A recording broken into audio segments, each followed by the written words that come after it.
is happening, everybody? Welcome to the show. It is the end of January, the 27th, 2026. In case you have this, in case this is just a file labeled dipshit.mkv on your desktop and you need to figure out what the hell this is and where it came from. Hi, I'm Jeff Gerstmann. This is a podcast where we talk about video games. Video games are like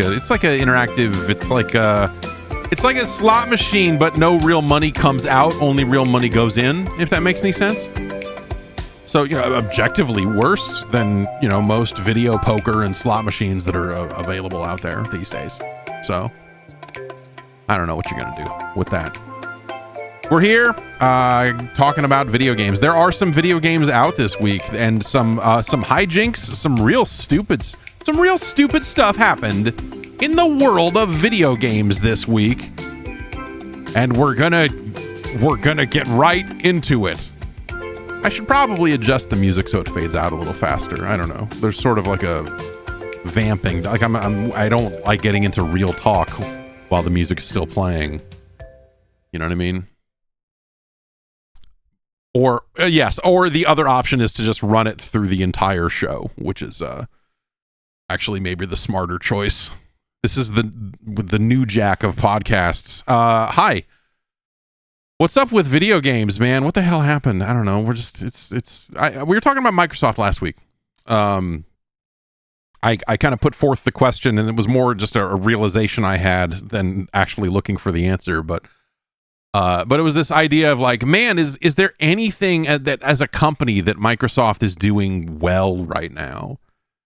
And it's a pretty short list. I think I look at it and say, like, the only things I would say that they are doing well is that some of the individual games, again, I think I said last week, like, if you can see, when we have this discussion, if Obsidian comes to mind, which they're owned by Microsoft, if Double Fine comes to mind, then you're like, oh yeah, well, I mean Keeper is cool. I mean, this is neat. I mean, like, there are individual games that are cool.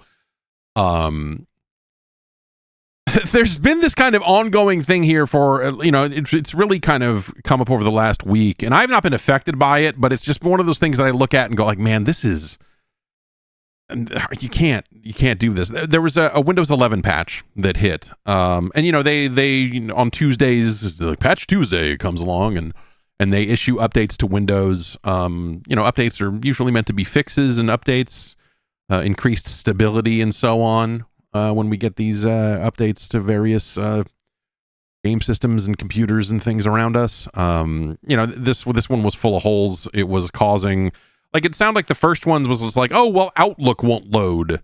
And you're like, great, that sounds awesome. Outlook is the fucking worst piece of software that I was going to say Outlook is the worst piece of software that Microsoft makes, but that's probably a longer conversation. Maybe Teams is worse. And, like OneDrive wasn't working and some other stuff like that. So they issued a patch to the patch. The patch to the patch apparently made it so some computers just couldn't shut down. Which, again, I say, hey, man, we should all be using computers more. Why, that sounds like a positive thing, right? It's great. It's great. They then issued another update, and it sounds like that some people are now experiencing a situation where their computer will not turn on properly. So it's going great over there with the Windows. Now, like, and like, whatever, man, these patches happen. It's not the first time they've issued bad patches to Windows 11, but it's, or Windows 10 or Windows anything, really. But I guess, like, I think about it like this. When we think about the road that Microsoft is on in its gaming division, when we think about where it's likely to be going for its hardware needs and what is in Xbox and all of these sorts of things. Say what you will about the Xbox. Like it has pretty frequent firmware updates, but I don't know that they've had too many firmware updates that have like bricked consoles. There's been some situations where there's been like a firmware, especially like you can opt into preview builds of the Xbox software, and there have been a couple of those over the years that have been like, maybe this fucked some things up or whatever, but not in great quantities. And now think about like an Xbox that is just getting the same updates that every version of Windows gets. And so it Patch Tuesday rolls around and whoops, this was a bad one. And we didn't, I guess we just forgot to test this. And now the Xbox is fucked up too. Like, it just seems like they're headed for, there's a lot of eggs in an individual basket as we get closer and closer to whatever it is they're going to do from here, which again seems to be just like they're going to put a sticker on it. They're going to put an Xbox sticker on a PC and go, here you go. Or they're going to lock down a PC a little bit and make it harder for you to do weird stuff with it or something and sell it to you. Like that, that's the sort of stuff that just seems like broadly unacceptable going forward. And it's the sort of stuff that like consoles were partially designed to not have to deal with all of that shit, So it's just something to think about. I don't know that I have like, any kind of grand, like, like solution or kind of point to make there other than like, just keep looking at that stuff. Keep looking at Microsoft and what it's doing to its OS and how it's kind of treating these situations and that they can't even fix the fix properly and that this has been ongoing for a little bit here. And now think about like what the Xbox is going to end up being. Like it doesn't paint a great picture, you know what I mean? But I guess we've got Fable. Right? Fable looked pretty good. So you take the good with the bad. What else is going on? I don't know. The kids got into Epic Mickey, which was a mistake. Epic Mickey is too much for them from a gameplay perspective. Triggers on the controllers are sort of not, like the face buttons and stuff. Like the face buttons are well labeled. So when a game says hit square, my daughter can look down and go, all right, okay, all right, yeah, do this. When it says push L2, she goes, what the fuck is an L2? I'm like, okay, well, look. First, stop swearing so much. Secondly, if you want to shoot your paint thinner, and it's like, well, what's thinner? I'm like, okay, all right, let's back up. Yeah, I don't know. And then there was something that asked her to hit L3, and she said to me, I'm just not going to do that. That seems dumb. I'm not going to use that. I'm not going to use that button, whatever that is. I was like, okay. So, I don't know. Epic Mickey is not going super well. And they lack the patience for Power Wash Simulator. They've been playing a little bit of that, but like they get to like 98%. They'll clean the van most of the way. And then I'm like, I'm staring at dirt on the window of the van and go, it's right there. It's right there. No, you see it? See the smudge on the window? No, you're not hitting it. The water needs to go on it. The water needs to go. No, you're not. Yeah, it was an interesting couple of games here, but yeah, I don't know. It's post Astrobot. Now that there's a lot less Astrobot being played because we pretty much played it all. I'm not really sure where to go next for them. Like what the next game should end up being. So, my daughter plays stuff on the Switch too, and she's still kind of playing both of the Kirby games and some little stuff here and there. But my son's kind of, I don't know, he's we're not really sure. Freaky Chic says Ape Escape. We tried Ape Escape. Ape Escape is not an easy to control game. Ape Escape is of an era for sure, and it's great. But also, the second level is a water level with an oxygen meter, and like, hey, you need to rise up out of the water quickly and do no quicker than that. Like, yeah, it's just not. Nah, no. So that's kind of where they're at with stuff. Meanwhile, I've been playing I've been playing some stuff. Big Trackmania update hit today. We were talking about Trackmania last week in the context of all these Ubisoft changes that they made, and they put out their quarterly update. Every 3 months or so, they add like another batch of new tracks. Like here's a whole new campaign. They've also reworked some of the ways that you unlock prestige skins, which that's stuff I just look at and go like, I don't know, like you can import custom skins into the game. Who cares? Like, who cares about this at all? But did you know this is this seems impossible to me, but I did get an email about it, and it just seems like this can't be real. Yeah. No, it's real, and it came out a few days ago. For $20, they're selling a Fighting Force collection with Fighting Force and Fighting Force 2. Like I think like it's really exciting to me that we're at a point in time where we've re-released a lot of games. We've done these kind of preservation style collections, and they've burned through so many of them that we're finally on to the bad games. It's like, here you go. Do you want to buy Fighting Force 1 and 2? The answer is fucking absolutely not. Are you high? Are you on fucking dust? Are you dusted right now trying to sell me copies of Fighting Force? And it's limited run. It's a limited run is doing it. So they're doing like a limited run physical copy of fucking Fighting Force. What the fuck are you doing? What are you doing? I mean, that's awesome. It's awesome. You shouldn't do that. Like that's, I mean, you know, I'm going to say that just both like qualitatively don't, and also just like as a business, why would you invest any money in Fighting Force? Are you fucking serious? It's really crazy. You know, there was an Ernest Evans collection that came out a few weeks ago also that, like, I don't know. I would take that before a Fighting Force collection any goddamn day, because Ernest Evans at least looks crazy. At least it's animated like in an insane fashion. It has the Ernest Evans collection has Ernest Evans, both the cartridge and the CD version, I guess, right? It has El Viento, and it has what they're calling Annette Returns, which is it's Annette Fudabari, whatever it is. It did not come out here in the States. It's a really shitty brawler. It's like a really shitty belt scroller.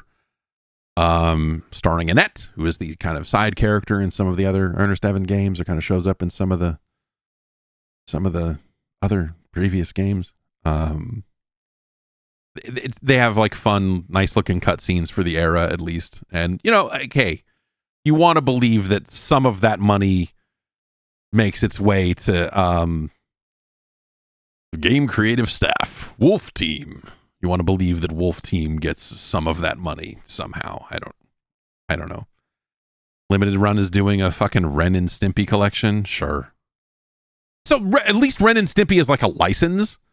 You go like, oh, well, okay. Like these games don't need to be good because we're selling them to dopes who want like a picture of Ren and Stimpy that they can put on their fucking, you know, on a shelf somewhere. You go like, okay, yeah, all right, I guess.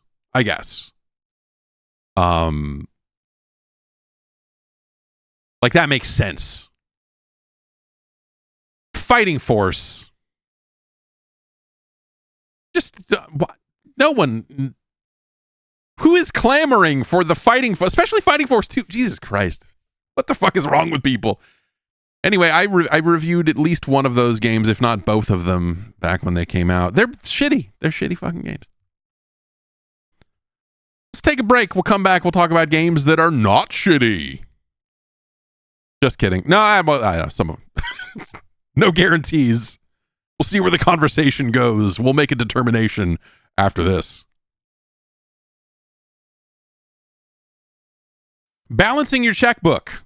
It used to mean, you know, poring over a paper bank statement and your check ledger and figuring out exactly where things are and where things went wrong. And, oh, did that check clear yet? And is this actually in my account? Yes or no?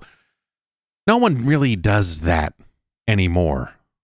But, you know, the one thing that did give you is like sort of an intimate look at where your finances stood. And in lieu of that, man, Rocket Money can do all of that for you. You can feed it all your different accounts, your credit cards, your checking, your savings, loans, whatever you got going on. And it can give you a good look at your entire financial picture. It'll give you insights as well. Hey, what categories are you spending the most money on? Are there subscriptions that you have that are recurring? And hey, maybe you might want to take a look at those and decide if you're still using those. And hey, by the way, Rocket Money can help you cancel some of those subscriptions if you decide that you don't want them, which is very, very handy.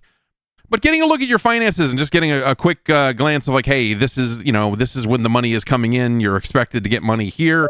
You have 5 bills due this week, and it looks like this. And it really is a handy way to get that look at your finances without having to keep up with it manually, and have that I know what this number is up here, and I know I wrote a check last week for this and this. We don't live in those times anymore. Rocket Money ensures that you still have that level of insight. Rocket Money is a personal finance app that helps find and cancel your unwanted subscriptions, monitors your spending, and helps lower your bills so that you can grow your savings. You can set up budgets, and it'll let you know if you're getting close to going over it, or hey, you're doing great this month, or all that sort of stuff. It's very, very handy. It saved me hundreds of dollars by renegotiating some of these subscriptions that I have. They went off and contacted some companies on my behalf and said, hey, you charge too much for this, and got me some pretty solid deals on a couple of subscriptions that I can't quite cancel. Wish I could. But either way, they're a little too much money. So hey, let Rocket Money help you reach your financial goals faster. Join at rocketmoney.com/JeffG. That's rocketmoney.com/JeffG. rocketmoney.com/JeffG.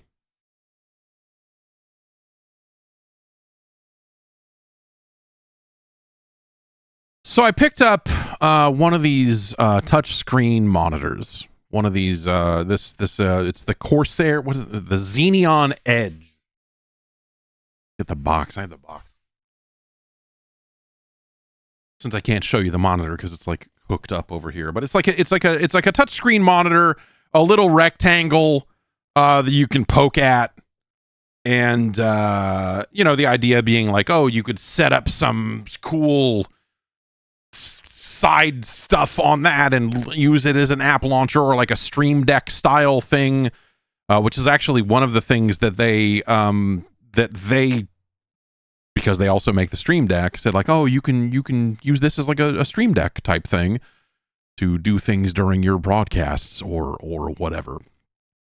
And so they were out of stock for a long time, and so I actually ordered one a long time ago, and then it finally showed up, and I was like, oh right, okay, I ordered one of these. Weird. It's a bummer. The software the USB for starters, there's a constant USB disconnecting noise that just happens all the time now when I am running it constantly. It's insane. I am about to disable I'm about to go into the Windows sound settings and turn off the USB disconnection noise, because it makes it constantly. It makes it constantly. But also the software is horribly undercooked. And here's the kicker for those of you who have used other Corsair products in the cooling or RGB lighting segments. This also requires you to use the IQ software that Corsair makes. It's fucking dog shit. It is some dog shit ass software. It is some real trash ass software. It's some real rotten stuff. But you have to do that to configure some of the panels on it. When you hook it up, it acts as a monitor, and you can just move a mouse cursor over to it the same way you could any other monitor that you have plugged in. But the idea is that you configure some panels on this for sensors, or so I have it. I can tell you that we are using 11% of GPU right now, which seems high for what is currently running, but I suppose There is a video encode or two happening here. My coolant temp is 36 degrees, 36.1 degrees Celsius. Yeah. Yeah. But they sold this on the backs of like, oh, you can put your Twitch chat on it, and also you can use it as a Stream Deck. But there is no built-in Stream Deck panel. They want you to use the Stream Deck software to create what is called a virtual Stream Deck, which you can do on any monitor on your system. It just, most of your monitors are not touchscreens, so it doesn't work quite as well. But then because it's not one of their built-in panels, you then have to like drag it over there and move it over to the monitor, and like you could put whatever you want on it. It's like, yeah, because it's a monitor, stupid. But like their built-in panels for configuring it absolutely suck. And they have like the ability to embed a web page or an iframe, so people are out there making their own stuff, but it's stuff like, what if you wanted to see a cool geometric shape? And I'm like, no. Like, I don't know what I would put on this, but not, I mean, like, that's not amazing. I would probably rather not, So right now on mine, I have 3 buttons that launch various pieces of software. I have the same image carousel that you see in the corner of my streams. And then I have the face of the guy from Stroker for the Commodore 64 devoted to a full third of this thing. So, I guess what I'm saying is it's money well spent.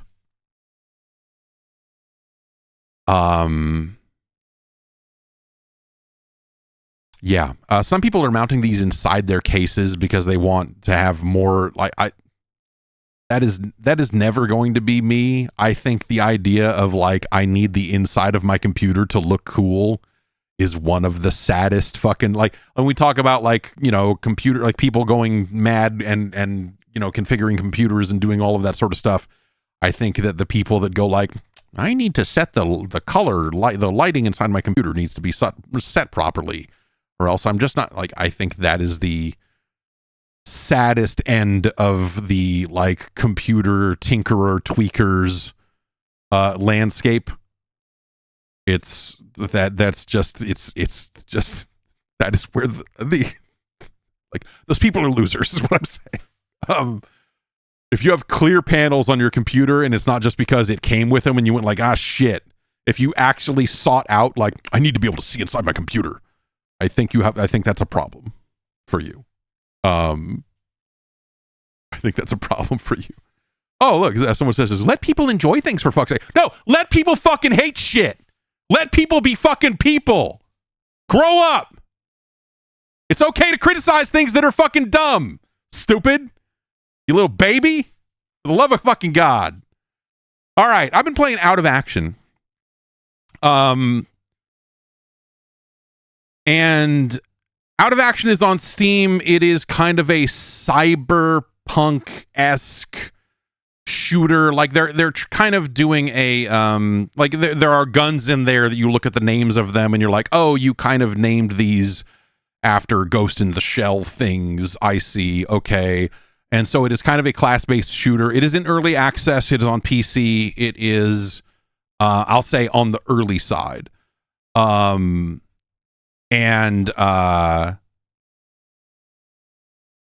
it's really neat. It's weird.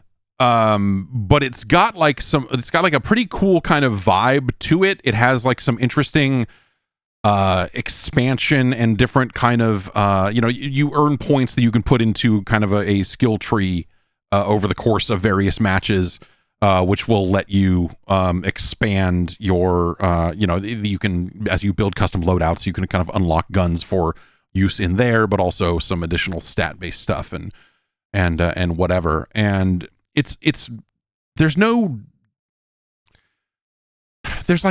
run button in it. Instead, when you hit left shift, you kind of do a forward kind of dive or a side roll, and so your whole like gun perspective rolls around. And it's got like a really good vibe to it there. The modes are maybe not my cup of tea. It's got like a like an intel box will spawn and you need to stand near it to earn points, or this kind of capture point type stuff. But it's got like one character class that kind of constantly fades into like a active camo kind of thing.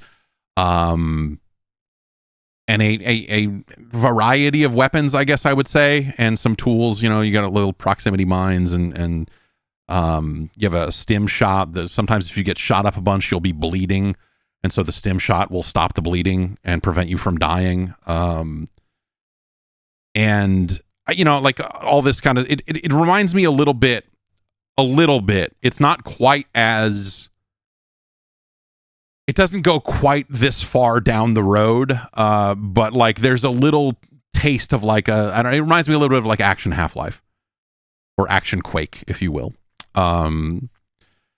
That they're trying to do this kind of more stylistic kind of like movement, and some of the different classes have a little bit different movement where if you like jump and do the forward roll in like kind of at the same time, you can boost and fly a little bit. So there's like kind of this weird boosted movement that some of the items can do and some of the character classes can do.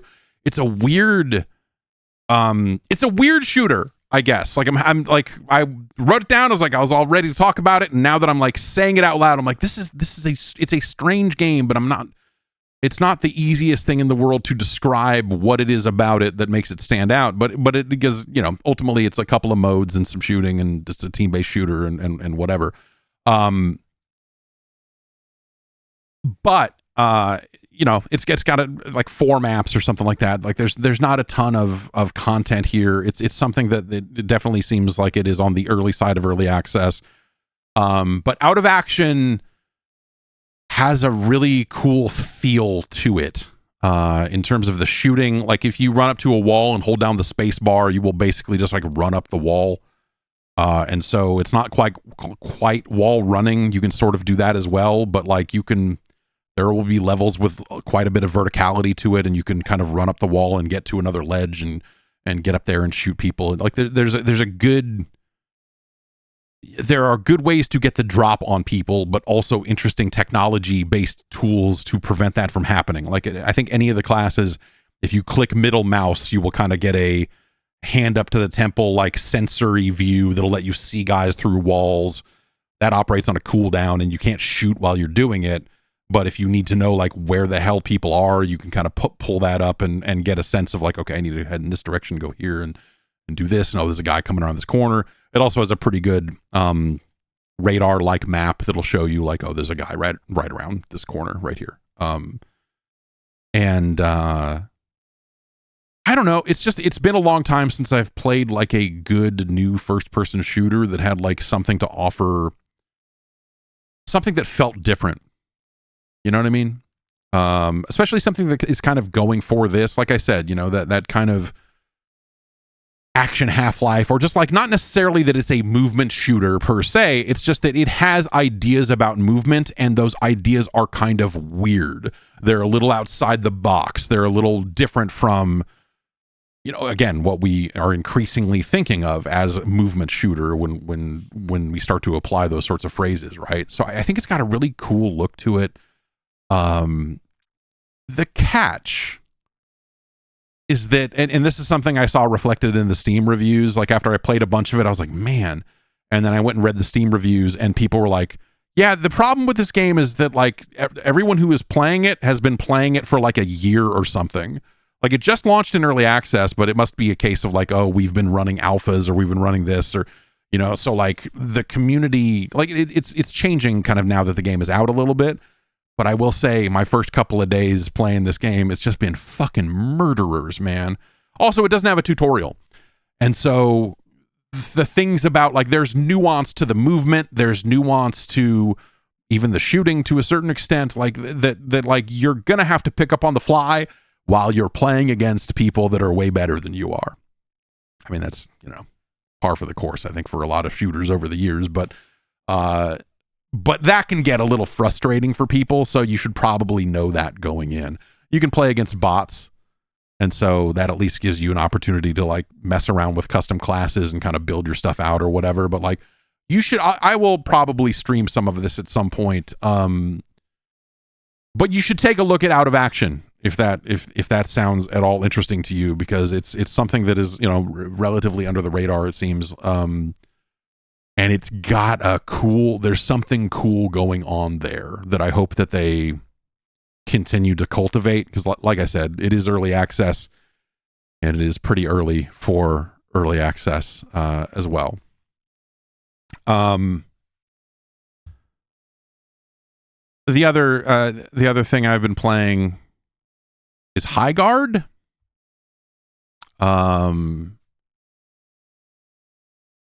Where to begin? So Highguard, if you don't remember, was a game that was announced at the Game Awards. It was kind of the last thing they showed, and the trailer did not look great.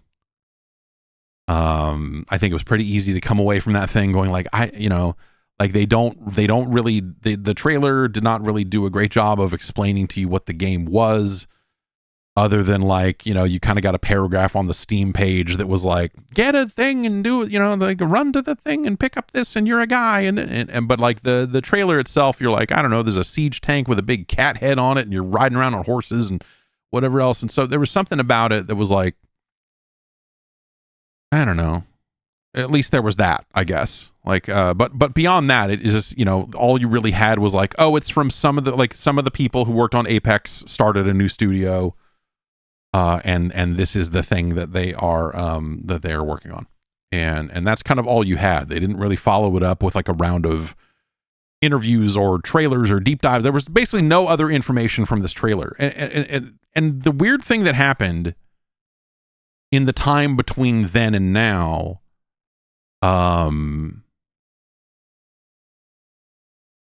people tried to I don't know why, it was just to me it was like one of the most forgettable parts of the show. Maybe you don't want to have that as the last thing on your show at the Game Awards, because like I said, it was a fairly forgettable trailer, and then I don't know, over as we were getting closer to the release date, which was yesterday, as we were getting closer to that release date, people started trying to fill in the gaps themselves. People started I'm going to go watch this trailer again. And people started getting, I think this game might be really good. People started to just hallucinate things about what the game could be or is or not. And, all this other stuff. It was really strange. And there was some negativity around the trailer being the last thing, because I don't know, because people always want a known thing, here's a big sequel you've never, you didn't know was coming. People want the last thing at the Game Awards to be this is gonna be, or the next Resident Evil, whatever. Final Fantasy is back again, or whatever. And so for it to be a new thing, and for it to be a live service game or whatever, there were some people who were disappointed by that, and that manifests weird because people are fucking strange. But that's not the fault of the game. I don't know. That has nothing to do with the thing that they showed. It was just that people's expectations are just I think that Bloodborne 2 is going to be here. Well, you're fucking crazy. The fuck is wrong with you? And so I don't know. People get super fucking weird about that shit. And so I think the game got caught in a little bit of that or something. But so the game itself is out. I don't think it's very good. I think it's there will be people who enjoy Highguard, and I am not one of them. I think is probably where that is. It's here's a game, basically it feels like it's stringing together two different modes from it's at one point it just becomes one flag CTF, and then after a little bit of that, it turns into Counter-Strike, where you've got bomb site A and bomb site B, and then after that, okay, so a match starts. Basically, it's two teams where you each have a base, and it's 3v3 on a map that feels way too big to be a 3v3 game. Game starts, you have the ability to fortify some of the walls in your base, or whatever, if you have the right items to do so.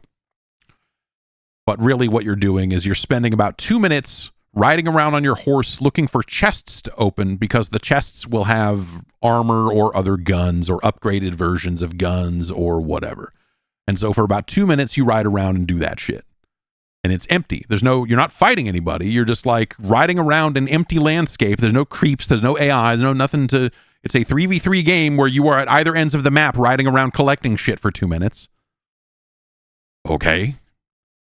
And hopefully you find something worth a damn. You can also find currency, which there's a shop out there in the middle of the field where you can buy armor if in case you didn't find any or whatever.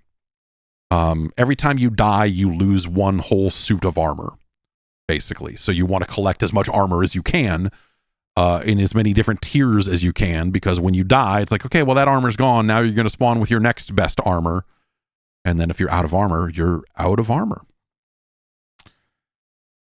So you do that. Then a glowing sword spawns on the map, and all 6 of the players need to converge on that and get that. That's the flag. That's your CTF style. You need to get that flag and bring it to the enemy base. And the enemy base has a big shield on it, and that's why the sword is called the Shield Breaker, because when you take the sword and you bring it up to the shield dome and you jab it in there, it causes a gigantic, dumb siege tank to spawn. This was seen in the trailer. You don't control that thing. It's just kind of a cosmetic thing that signifies like, oh, you planted the sword, so good. The team who plants the sword becomes the attacking team. The other team becomes the defending team. And then it becomes a game of like, you don't want to let them plant bombs at the 2 bomb sites inside the base, because if they do that, then they win. So I'm playing it, get through all those phases. They're attacking our base, and right around the time that we're fending off the attack, and I think they blew up one of the bomb sites, but not the other, and we fought them out, and the time ended.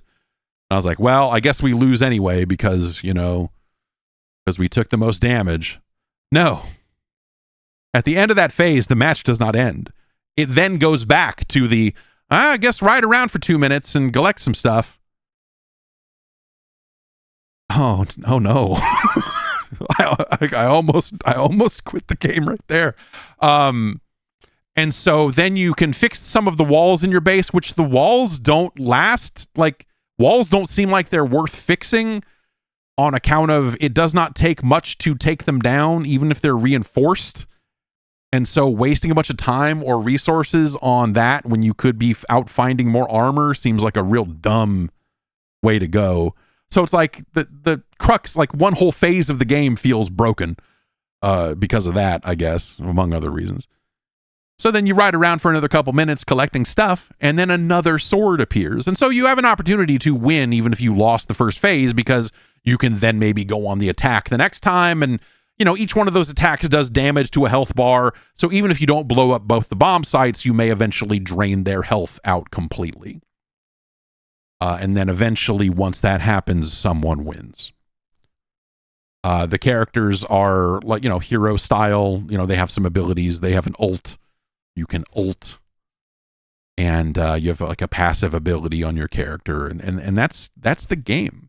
It's this 3v3 empty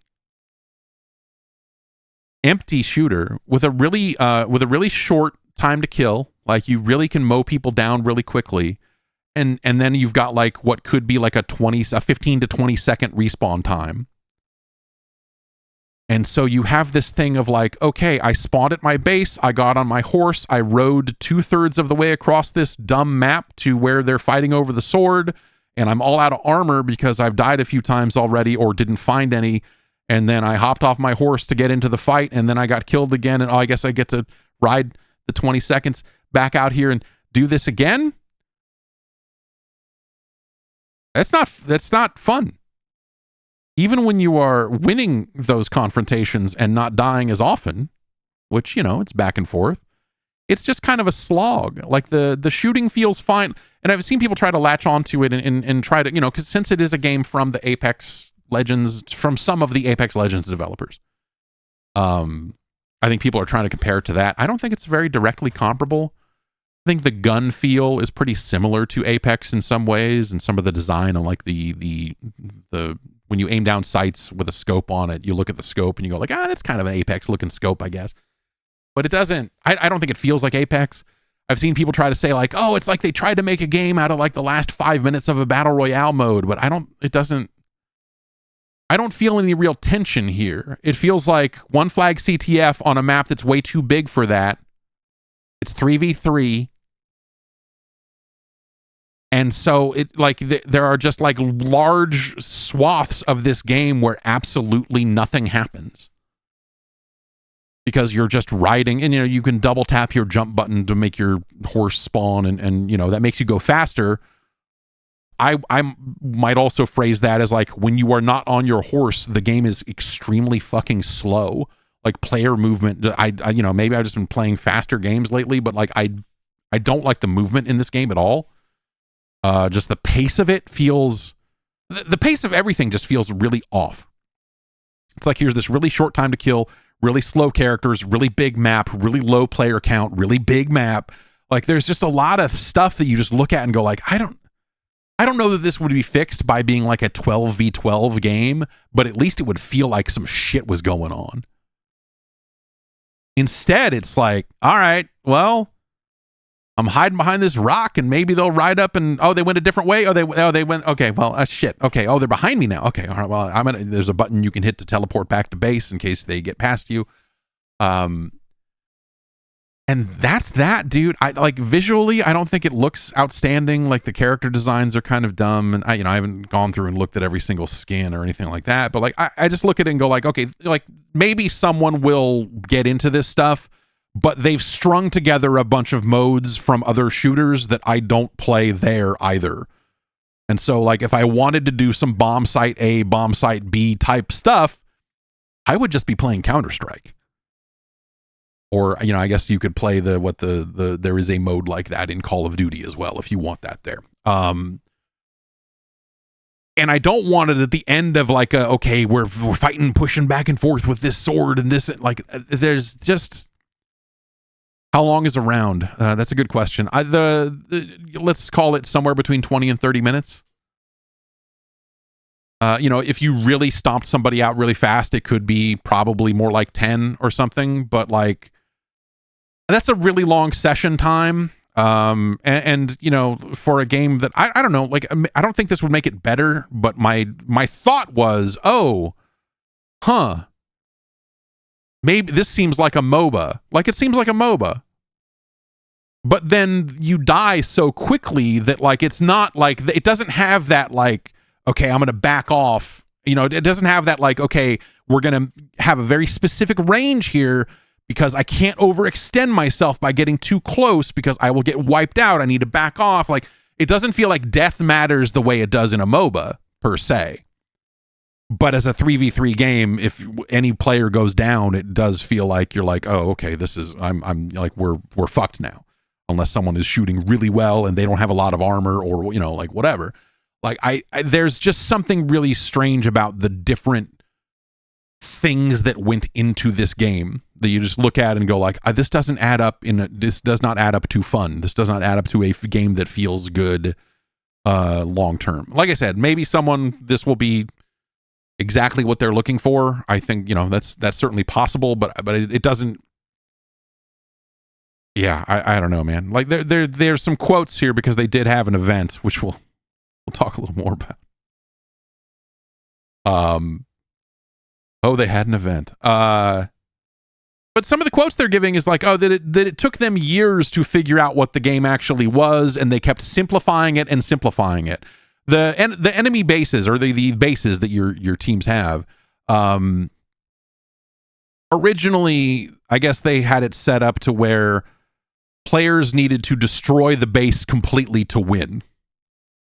And then they realized like, that's too much to ask. And so they simplified it down to that Counter-Strike style, plant bomb here type of thing, which I look at and go like, that makes sense. It makes like what the thing they're describing is too complicated, but also the thing they're describing sounds like new and potentially interesting. Whereas going all this way to do a bad Counter-Strike is just like, okay, like, no, thanks. So that is the game. And I think that is like the relevant thing about the game. The weirder thing about Highguard, way weirder than the game, There's a million things you could talk about with this game that you go like, man, this seems like it should be better.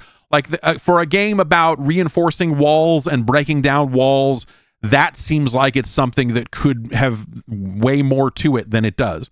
It feels like it's been simplified out of existence almost, and you just look at it and go like, okay, like you've built this in such a way that like it's not worth doing anymore. Or something, but it just, yeah, it's a really strange, and with 3v3 having, 2 bomb sites and then a potential third bomb site that is like hey, if you want to bypass A and B, this one's harder to get to, but if you can get here, it'll blow up the whole base all in one go, or whatever.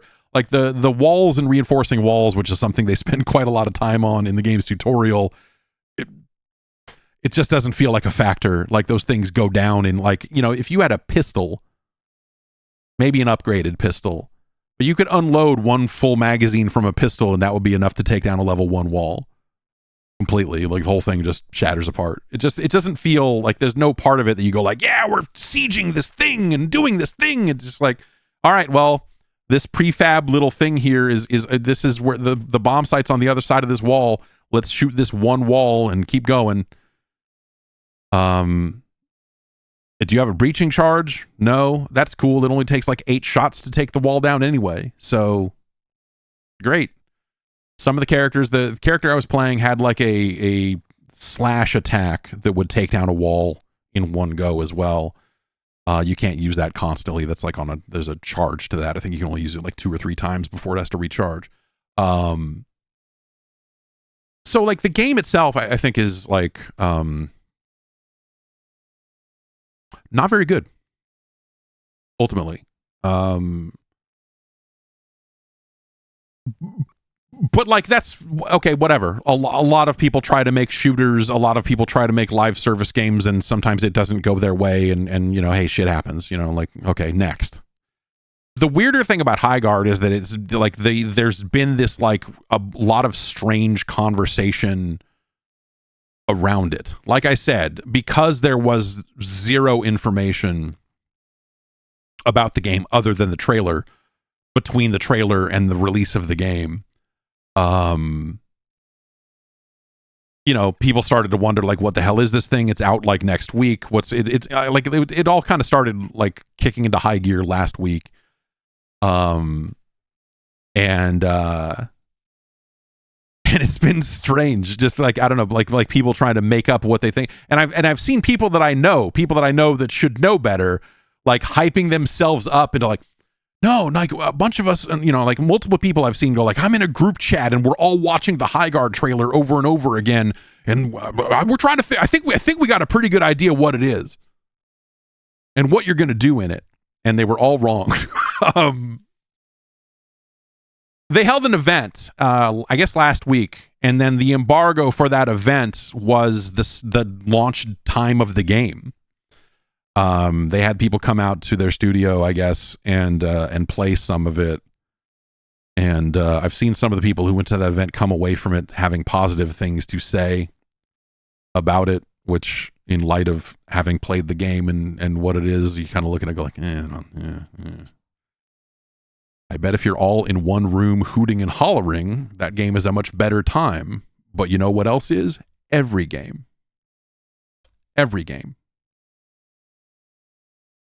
So, so that stuff happened, and they allowed, I guess, the people who went to the event to say, hey, I'm going to have some coverage of Highguard up next week or whatever. So like you had some people who went to the event saying like, hey, we'll have some coverage of it soon.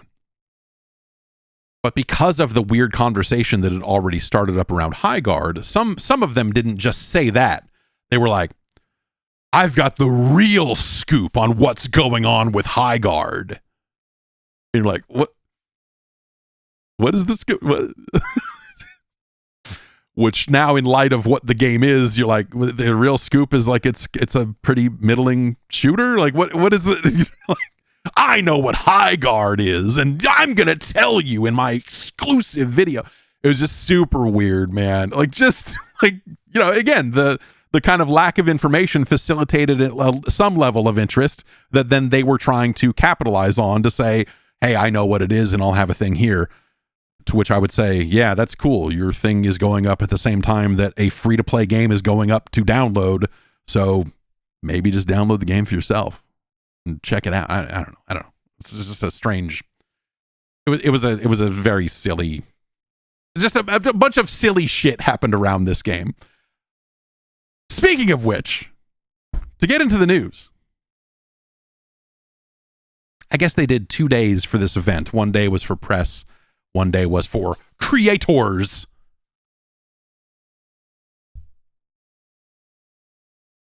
On Saturday. Do you remember this guy used to stream on Twitch? His name is Dr. Disrespect. This is the shitbag who was filming people in the bathroom at E3.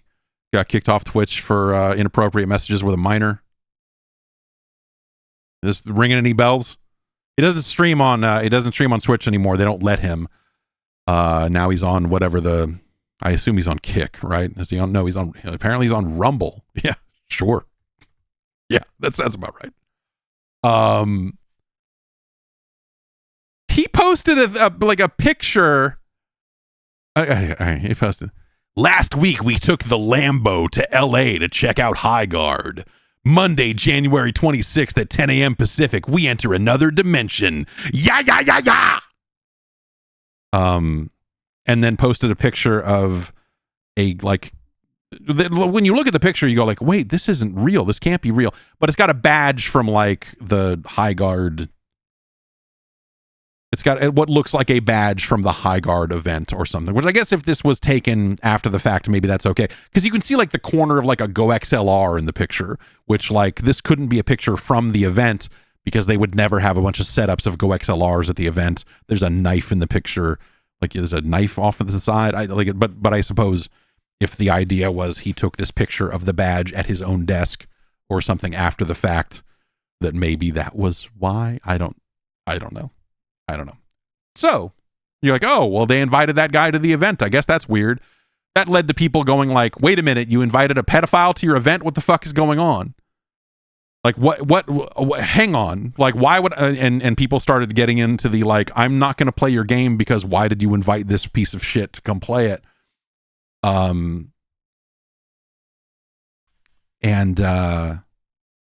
And then the creator manager working on Highguard had to come out and say, yeah. Well, okay, what started first is a bunch of people who were at the event were like, I think that's fake because he was not there. I was there and he was not there. And then that was then followed up by someone who was working on the game going like, yeah, we have not invited and are not, like, he was not at this event and was not invited to this event. Like, what the fuck is going on? So, and then when you look at his badge, it looks a little fake. It looks a little different from the official, like it's close to the official looking badges from the event, but not quite right in ways that go like, okay, did someone fabricate this? Is this did AI make this? Did someone Photoshop? Did someone spend a lot of time? Like, it's really weird. And maybe one of the most pathetic things I think I have ever seen, ever, to try to pretend that, you know, that he was invited to this event or something. I don't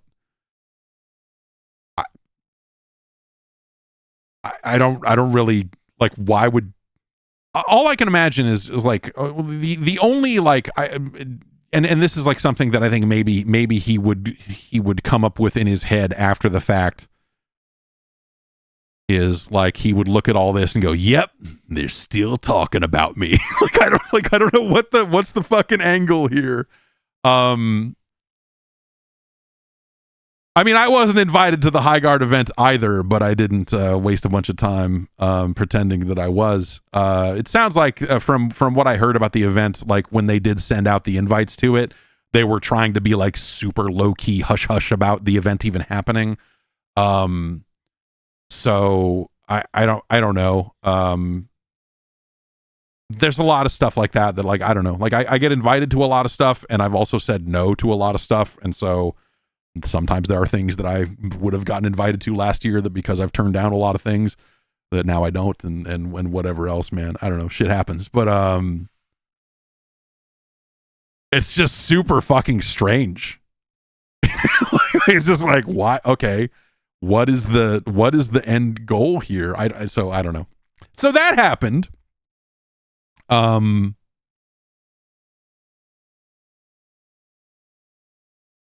yeah, Kotaku has like kind of a good blow by blow of this, and some of the quotes from someone saying, choosing to work with a self-admitted pedophile to market your game is certainly a choice. Which that post has since been deleted, I guess. Now that a lot of the stuff is kind of like blown over or whatever. Anyway, this led to a bunch of people who were at the event posting pictures of their badges so people could go like, yeah, that's not what the badges looked more like this. I don't know. I'm at some point at a loss for words on it, because like it is crazy. I don't know why anyone would do that. Like I said, the only thing I can think of is that maybe he's sitting back right now and going like, they can't help but talk about me. It's like, yeah, I don't know. It's because you're like a fucking loser. You're like a weird piece of shit. And you did some weird piece of shit stuff again, somehow. Maybe not as weird as some of the other stuff you have apparently done, but sure, dude. It's just really fucking, yeah. Who knows? Maybe what the goal was that I've already spent too much time thinking about this, because I was like, well, I don't know, maybe just like one person on the dev team said, oh, you should come see our game, and brought him in because he, Respawn, these guys are ex-Respawn, and Respawn is ex-Infinity Ward, and this guy has a history at Sledgehammer, so it's like they're all kind of falling off of the Call of Duty tree in different ways, so it's likely that he knows some of those folks. And I was like, well, I don't know, maybe one of them just invited him in because he's known him for 20 years, some weird shit like, I don't know.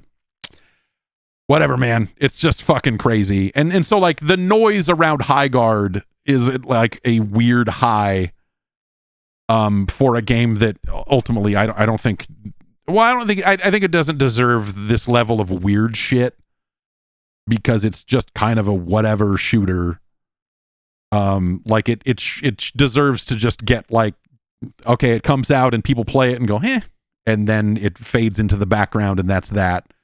Instead, it's got this weird talk around it where like a ton of negative Steam reviews that you just look at and go like, that's weird. Like some of it is because the PC version is not very well optimized, apparently. And so it runs poorly on a lot of people's machines. And so a lot of those Steam reviews are about the performance being a problem, but not all of them. And there's like, I don't know why there would be 16,000 reviews of this game already on Steam, and why, and it is mostly negative and all of this other stuff. And just like, I think that the game has issues. I don't know that those issues can be corrected by a quick fix. You see a lot of people going like, oh, if only it was 3v3v3. And you're like, yeah, okay. Unless they already have an idea for how that would work, their current game mode would be completely broken if you just dropped another team of players into it. There's kind of a lot of stuff you would need to do. It doesn't feel like a game that has like a lot of like quick fixes, like any change they make is going to be like, because I look at it and go like, man, if this map was like a third of the size so that you could fight more frequently and that there was more of a kind of constant sort of fight instead of all of this empty downtime, like maybe that would be good. Like, I don't know. There's certainly things that I look at and go like, maybe this would be more to my liking or something, but I don't know. It just seems like something that needs a lot to get to a place where it would maybe be good or something. But ultimately, I think the way that they've built their phases and the way they've built all that stuff, like, it feels deliberate in a sense, and that's where I look at it and go, like, it really feels like they made the game that they wanted to make, and I don't want to play that. That's fine. If that's for you, go with God. Let's take another break. We'll get into the rest of the news after this. It's 2026, and you've got places to be. You can't just be sitting around in a waiting room for, like, hair loss treatments and all that sort of stuff. Hims makes expert care accessible on your schedule, so you can skip the line and focus on feeling like yourself again. Hims offers convenient access to a range of prescription hair loss treatments with ingredients that work, including chews, oral medications, serums, and sprays. Doctor-trusted ingredients like finasteride and minoxidil can stop further hair loss and regrow hair in as little as 3 to 6 months. You shouldn't have to go out of your way to feel like yourself. Hims brings expert care straight to you with 100% online access to personalized treatment plans that put your goals first. And there's no hidden fees, there's no surprise costs, just real personalized care on your schedule. You can think of Hims as like your digital front door that gets you back to your old self with simple 100% online access to trusted treatments for real health concerns, all in one place. For simple online access to personalized and affordable care for hair loss, ED, weight loss, and more, visit hims.com/Jeff. That's hims.com/Jeff for your free online visit. hims.com/Jeff. Featured products include compounded drug products which the FDA does not approve or verify for safety, effectiveness, or quality. Prescription required. See website for full details, restrictions, and important safety information. Individual results may vary based on studies of topical and oral minoxidil and finasteride.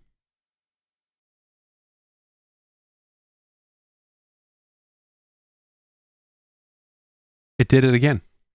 This modern, I need to just, the only solution to the USB disconnection problem on this thing is to close iQ, which then makes all of the things that appear on the monitor disappear. So now I can't see the man from Stroker's face anymore out of the corner of my eye over here. I've got Mr. Do on this screen full time and I can't see it anymore. I should probably disconnect it. In the news, this seems like I don't know.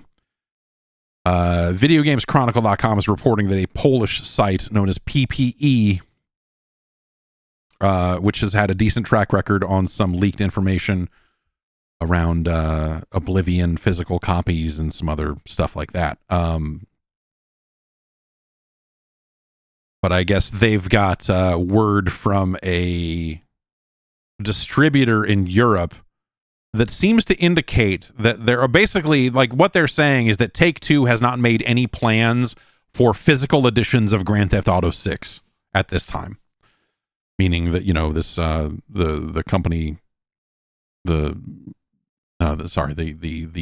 person with this information who has had good information about physical copies before is saying that nothing has really shown up. The source here is saying, we're hearing more and more that the physical version won't be released simultaneously with the digital version to prevent leaks, which seems interesting. It goes on. The source of this Polish site is saying, we're getting conflicting reports. Some say the physical version will arrive 3 to 4 weeks after the digital release, while others say it won't happen until early 2027.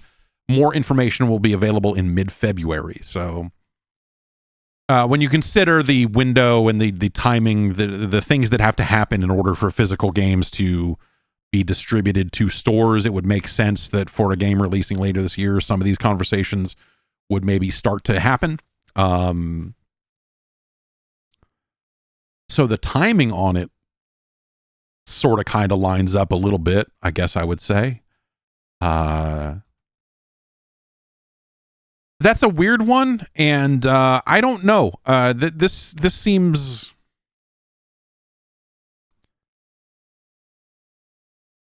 dubious is not the word, because I do think that this seems possible, but also, you know, working with that to prevent leaks on the digital versions of the game and whatever else, like, I think that stuff is a little overblown.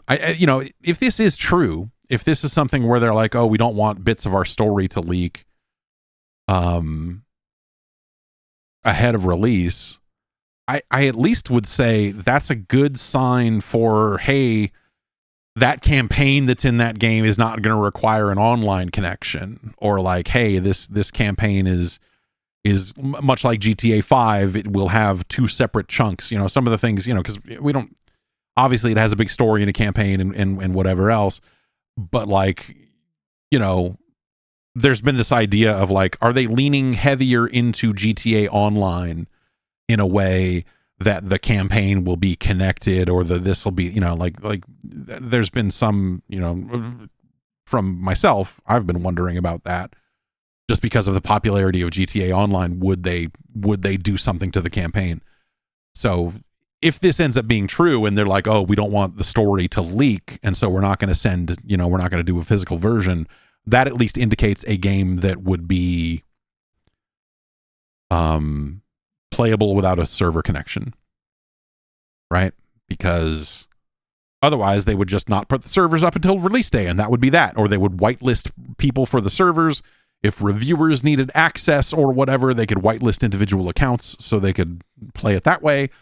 And whatever, right? It would be easy for them to manage access to that game if it was something that required a server. But again, that's only if this specific information is true, which is, you know, again, we don't really know. It's a source that has had good information previously, specifically about physical copies of games. So that at least bodes well. But what it seems to like reading between the lines on this, it just seems like when they say Take-Two still has no plans for a physical edition of the game, that says to me that this is a source that is tapped into a distributor or something in the region, and they know when orders open up for games.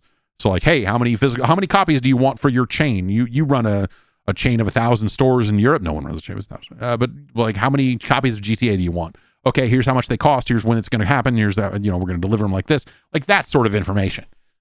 And so if nothing like that is taking place right now, that doesn't necessarily mean that there's no physical copies. And that's why they say, you know, we should know more in mid-February, is because you probably do cross a line at some point with the release date. If we assume the release date is locked in stone, then you have to work backwards for that and go like, okay, you need to take orders here if your release date is here. I'm guessing that's what this chain of information means. But we'll see. I don't know. Do you care? You know, like there's a lot of people who still want a physical copy of a game. Obviously, if a game is going to be online in the first place, or you know, a lot of the popularity of GTA these days is wrapped up in GTA Online, which obviously they would be able to prevent people from playing. There's something about GTA specifically about physical copies where they've done these, you know, editions of the game. Like I still have the dumb safety deposit box that they sold alongside 4.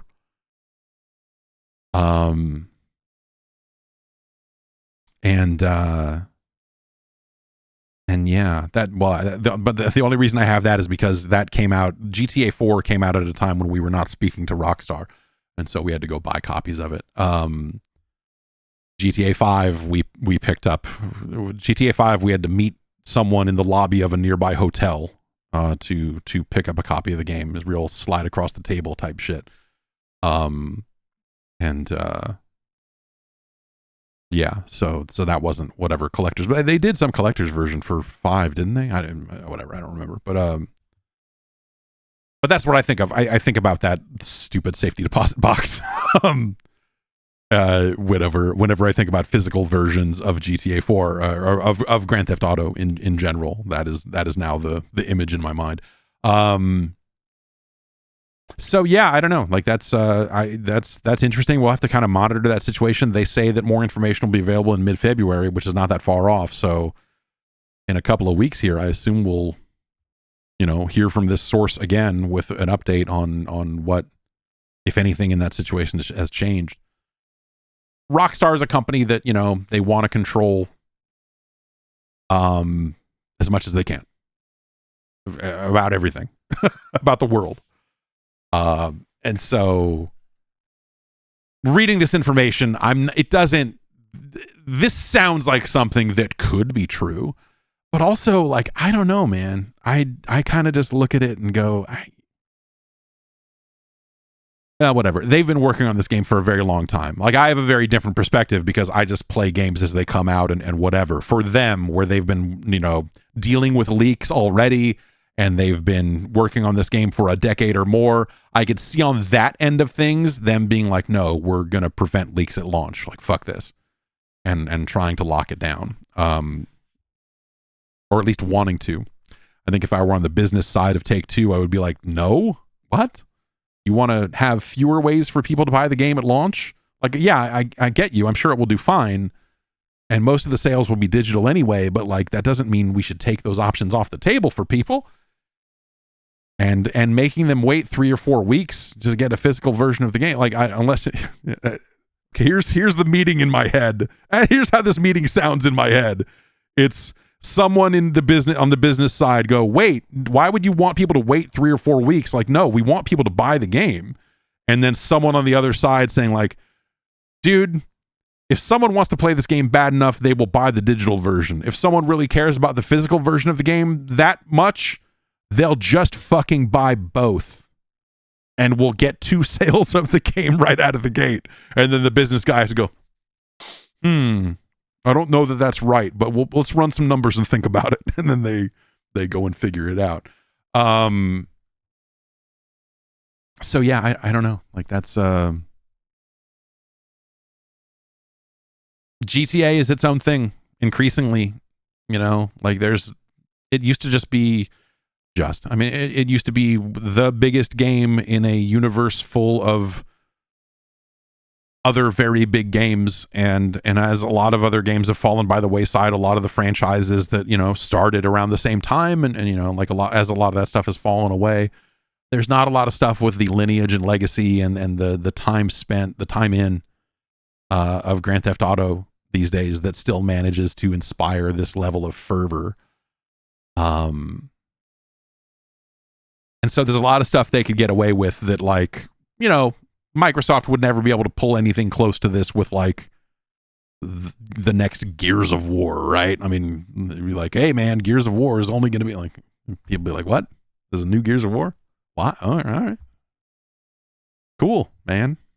Like, if they said that about Fable, if they said this about Fable, people would just go, okay, now I'm mad and I'm either not going to buy the game at all, or I will grumble and wait for my physical copy. If there are people who care about that stuff specifically, right? So yeah, there's been some, man, kind of also in the rumor and innuendo side of things. There's an analyst at a company called MST Financial, named David Gibson, and he issued a report that has made the rounds. VideoGamesChronicle.com, your home for the news, and your home for Pokemon, and Scottish energy drink coverage, has picked up on this report. Basically, the short version of this is that this analyst is claiming that Sony will take longer to release the PlayStation 6. I guess some of this stuff is machine translated, but basically it sounds like that Sony's existing games and network services department is doing well, and that that stuff is going good for them. And basically, like, what we're latching onto is a sentence or two where he says Sony expects the PlayStation 5's life cycle to be extended, and the PS6's release is likely to be delayed longer than many expected.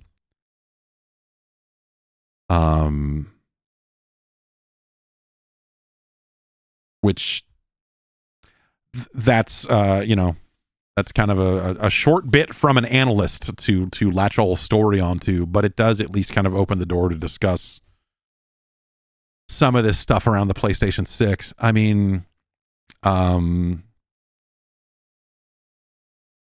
so let's talk about timetables and schedules, you know, you can kind of work backwards similarly to, you know, talking about the GTA stuff. 2027 has largely been pegged as the year for new hardware.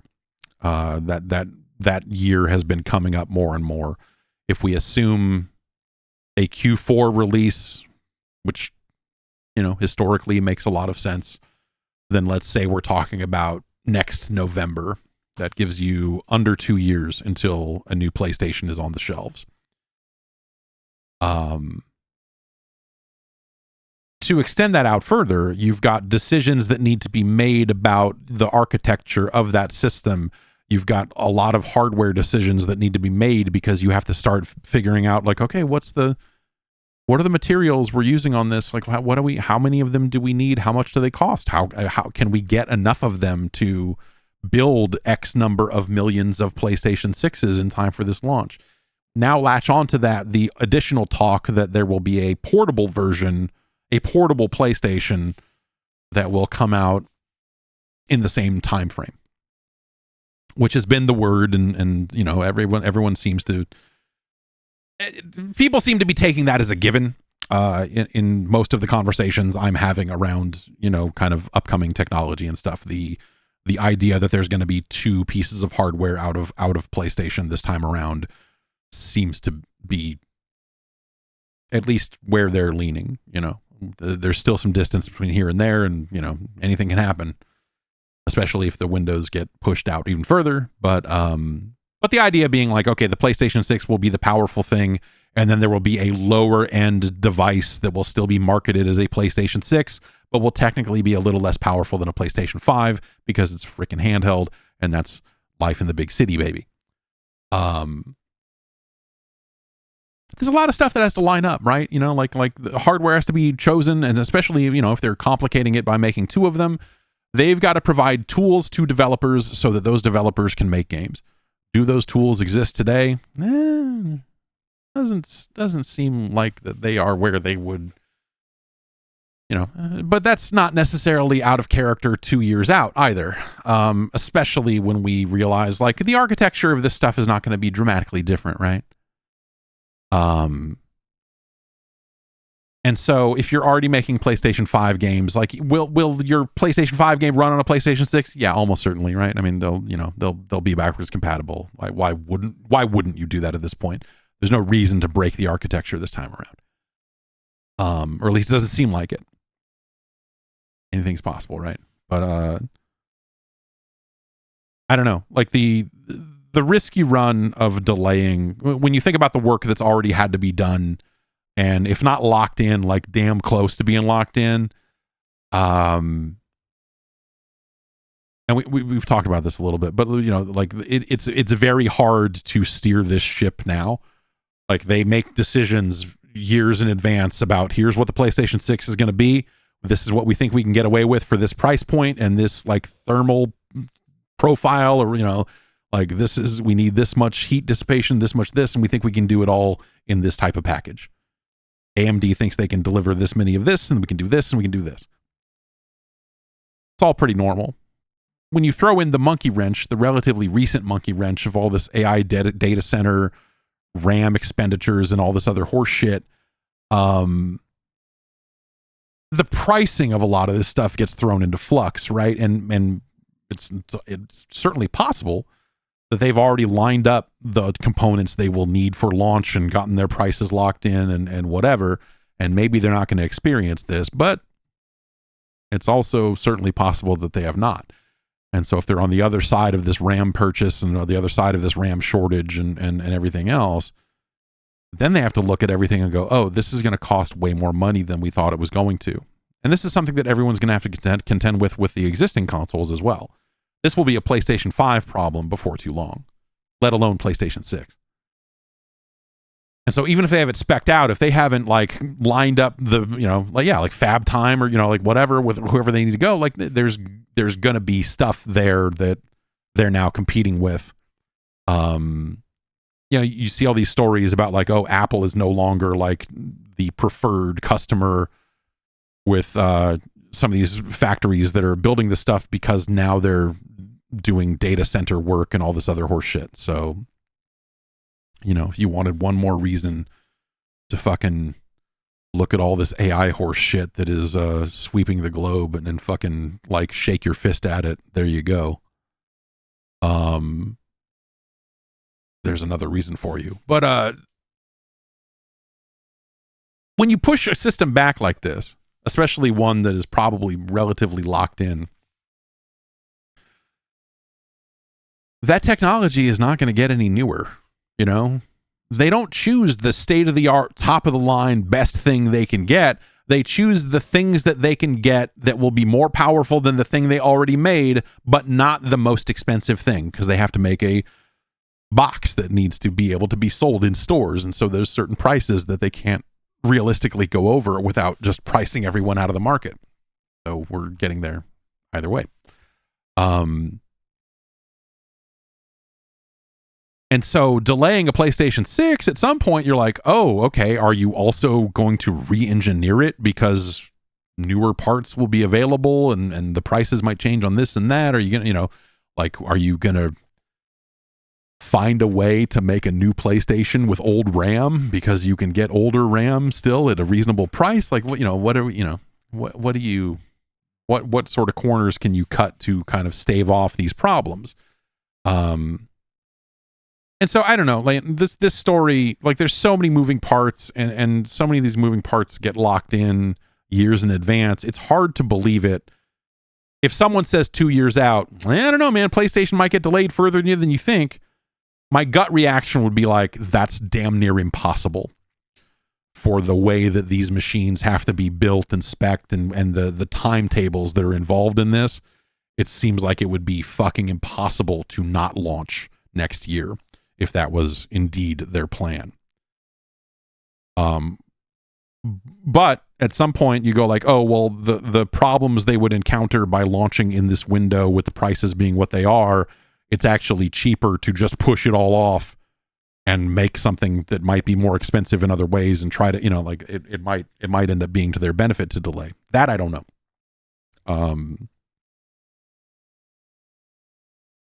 So yeah, I don't know. Like it's not a great situation. But also I don't really get the impression, the strength of the relative strength of the PlayStation 5, I should say. It doesn't really feel like consumers are like dying for new hardware. There's still that kind of constant sentiment that we see in our circles. I've seen it in this chat a dozen times, of people saying like it still doesn't feel like the PlayStation 5 has, gotten out of the starting gate. It just feels like, there are not enough games, there are not enough this, and none of that. Like the PlayStation 5 just hasn't really gotten going the way that they thought it would.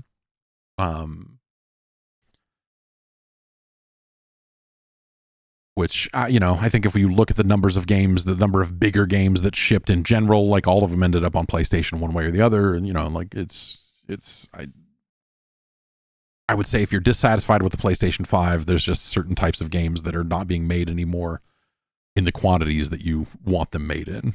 And that's an industry-wide problem. It's not necessarily a PlayStation 5 problem, but the perception is certainly there. So I guess to my point, it doesn't feel like people are beating down Sony's door going like, you've got to make a PlayStation 6. What are we doing? What is this shit factory?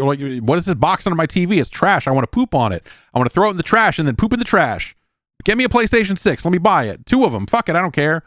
Like, it just doesn't feel like that fervor is there either. So, they could probably get away with pushing it back, at least on the consumer side of things. Unless Xbox comes along and says, oh, here's our new console, here's our new device. Because even with Xbox not necessarily being in the best of shape these days, if you're Sony, you don't want to give them an opening to unfuck themselves. Not now. Not after everything has happened. Like, you want to maintain as much of that advantage as you can. But I don't know, whatever. It's an interesting story at minimum, and I don't think there are too many developers out there that are dedicated working directly on PlayStation 6 games at this moment. And if they are, they're ahead by a lot in terms of tool chains and whatever else. But again, that's not abnormal for 2 years out, you know, like Dark Sector wasn't made with official SDKs, I'm sure, when they first started developing it. You can always adapt it later, especially now that everything is multi-platform and everything's just a PC anyway. You know, there's a lot of work you can do before those tools are put in place. So I don't know. Speaking of Xbox, they held their developer direct last week and showed off 4 games. This ended up being, they announced 3 of them. It was Beast of Reincarnation, which is the Game Freak game. They showed some Forza Horizon 6. They showed Fable and gave that a date of autumn. And then they announced Kiln, which is a multiplayer clay pot game from Double Fine that is out in the spring, so that's out relatively soon. You know, this stuff looks all right to good, right? I mean, Fable looks like it could be really cool. It seems like they've settled on, you know, like in settling on what they settled on for Fable, looks like it could be a good ass game. Nice to see Double Fine kind of like Keeper just came out. And they're going to turn around and have something else, like, you know, Double Fine was a studio that, you know, before they got bought by Microsoft, it felt like they always kind of just had something up their sleeve. You know, it was like, here's something else, man. I don't know. Amnesia Fortnite was weird this year, so here's Kiln. You know, like it just seems like that vibe, that spirit is still alive inside of that studio, which is nice. I think Forza Horizon 6 looks really nice. You know, that's it feels like in a lot of ways Forza Horizon has become the flagship franchise of Xbox Game Studios. Is that weird? Is that I don't know. Like it feels like the one that hasn't fallen, like even if Motorsport has kind of fallen off, like Horizon seems like it's going strong, and that's another game that I look at and go like, there are not a lot of other games out there that are like this, and they do it really well, and they've been doing it really well for a long time, and it's fucking pretty awesome. So I can't say that about Halo anymore, right? Especially when like there was some quote, man. They were talking about, because, you know, remember they're remaking Halo 1 in Unreal Engine, and it's just the campaign. Remember, that's a product that they're actually making and they're gonna put out. And there was a quote from someone who was, you know, I think close to that studio. I forget, it was someone somewhere in the Microsoft machine, basically saying like, yeah, you know, this game's going to come out and it'll be the first time for that community to reunite, and you know, PlayStation players will be able to be a part of this community for the first time. And it's just this sort of thing. I'm reading it and shaking my head and going like, what community? You're making a single player, like this doesn't have the competitive multiplayer of Halo. Like, how is a remake of a campaign gonna bring people together? I think you're overselling this. Like, we see remakes and remasters every day. Fighting Force 1 and 2, apparently. That's out. You want to go play Fighting? Finally, the Fighting Force community has a product to rally around, and but it just struck me as like something that you just look at and go like, I don't think a remake of the Halo 1 campaign is going to do anything like that in any stretch of the imagination. That's ridiculous. But hey, whatever. Like, I'm interested in seeing what they do with the Halo campaign, but you know, but I don't think it's not gonna change the freaking world. Not at this point. There's also been, you know, because, you know, there's discussion around some of these games shipping day and date on PlayStation 5 and some of them not. You know, people kind of got to Microsoft and said, hey, what's up with that? And I think they gave like a fairly human response of just like, you know, yeah, these games take a long time to make, and the PlayStation 5, the shift to multi-platform is still relatively new enough that some developers will have pipelines where that's very possible, and some developers will not. And we want to get there, but we're not there yet. which I think, that feels like that's been the case for a long time. When you look at these, there's no business reason for them to hold games off of PlayStation on day one. They're not sticking to some old, like, well, if we backdoor this a little bit, maybe we can still get some Game Pass subscriptions. Like, no, they're all in on it. It just feels like, especially with stuff like Indie and some of the other games that they had coming out, it's just like, hey, that takes time. Like, yeah, maybe at one point we were working on a PlayStation 5 version of Starfield, but that doesn't mean we can just turn it around overnight. Like, it's just going to take work, and we're still doing work to the Xbox. It's like, there's just stuff. Cruft. Things that get in your way that prevent this from being as smooth as you want it to be. But it seems like they'll get there. I don't know. Like, it just, it seems like they should get there. And I'm sure as they're planning projects that are not under active development, as they kind of like go forward and start green lighting new things, I have to imagine that like they want to get closer and closer to that day and date, simultaneously shipping across all platforms. Throw Switch 2 in there if they can do it. Why wouldn't you? You want to benefit from, you want your marketing spend to hit as many different people as possible. And if you have to then go and try and remarket your game 3 months later because now it's coming to PlayStation, like, it's not a best foot forward kind of thing. You just want to knock all that shit out at once. Nintendo has given a light update around the future of the Virtual Boy. This is coming like next month, by the way. If you pre-ordered your Virtual Boy bolt-on drop a switch into some lenses thing, like that's less than a month away now. February 17th is when those games will be added. They announced kind of what the launch games are, as well as the games that will be added down the line. The launch lineup is Teleroboxer, Mansion of Innsmouth, 3D Tetris, Galactic Pinball, Red Alarm, Golf, Virtual Boy, Wario Land. That is what you will have on day one. They also announced games that will be released over the course of the year. I think this is all stuff that is coming in 2026. And what is that? That's Vertical Force, Virtual Bowling, Space Invaders, Jack Brothers, Mario Tennis, Mario Clash, and V Tetris. And then at the end of the trailer they put out, they said, oh, by the way, we're putting out previously unreleased video games. So this will be the first release for Zero Racer and D-Hopper. All you D-Hoppers out there need to get your Virtual Boy lenses.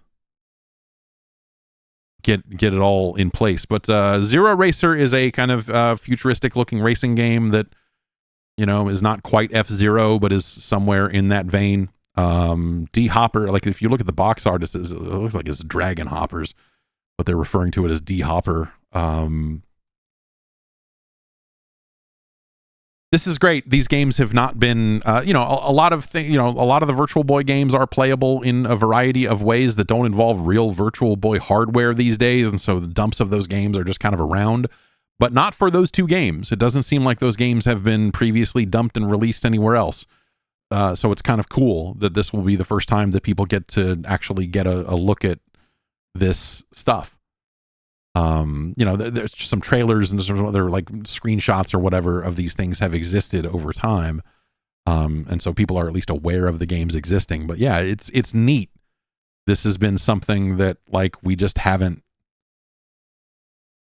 I mean, I guess Star Fox 2, they did release Star Fox 2, but that like so many builds of that had been leaked and stuff over the years that was more of a comparison of just like, oh, this is like a complete version. This is like a damn finished version of Star Fox 2 as opposed to the funky ass builds that people have been messing with for the past decade or more. So that's pretty rad. I don't know. I ordered one of those.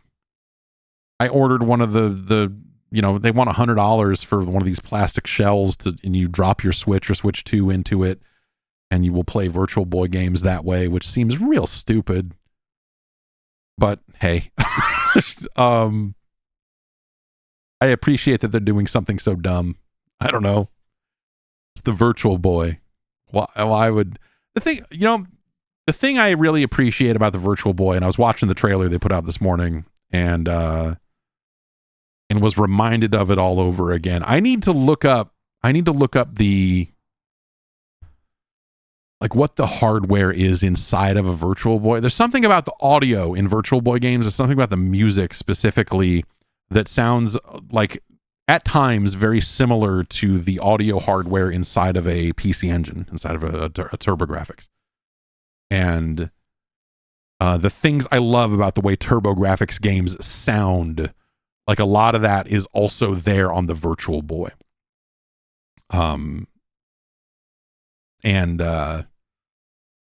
It's pretty fucking cool. I don't know. They showed some of the other features that their Virtual Boy emulator will have, and it was like, okay, you're really devoting time in your trailer to say you can rewind games, and then showing the game being rewound. I feel like it's a pretty, when we're talking about these emulator things, I think you have a pretty firm handle on what the feature set is. Like, yeah, you can rewind it. You can maybe do a save state or something. Like, yeah, yeah.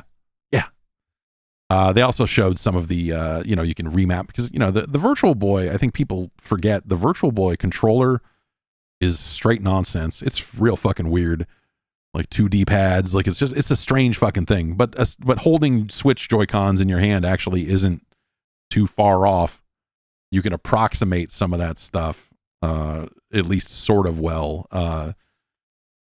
So we'll see. We'll see how that all pans out. But they showed some of the controller config stuff and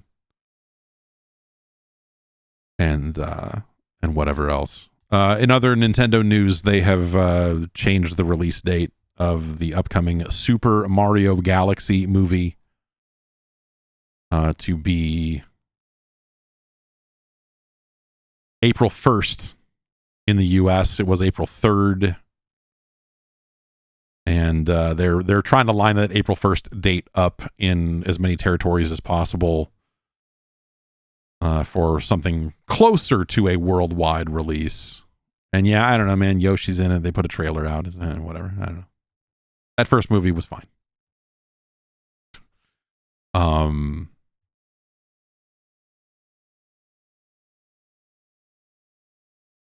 It was Craig Duncan. That's who it was. I was talking about the lining up PlayStation 5 games or lining up Xbox games across multiple platforms.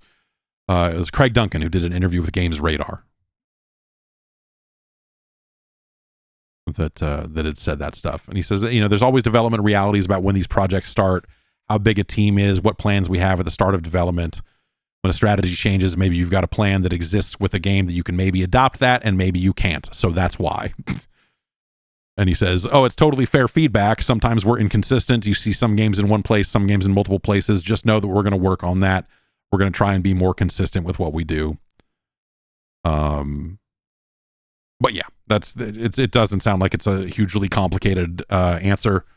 It's just the sort of thing of like, sometimes people try to build weird, overly complicated reasons for why a game doesn't ship simultaneously across platforms.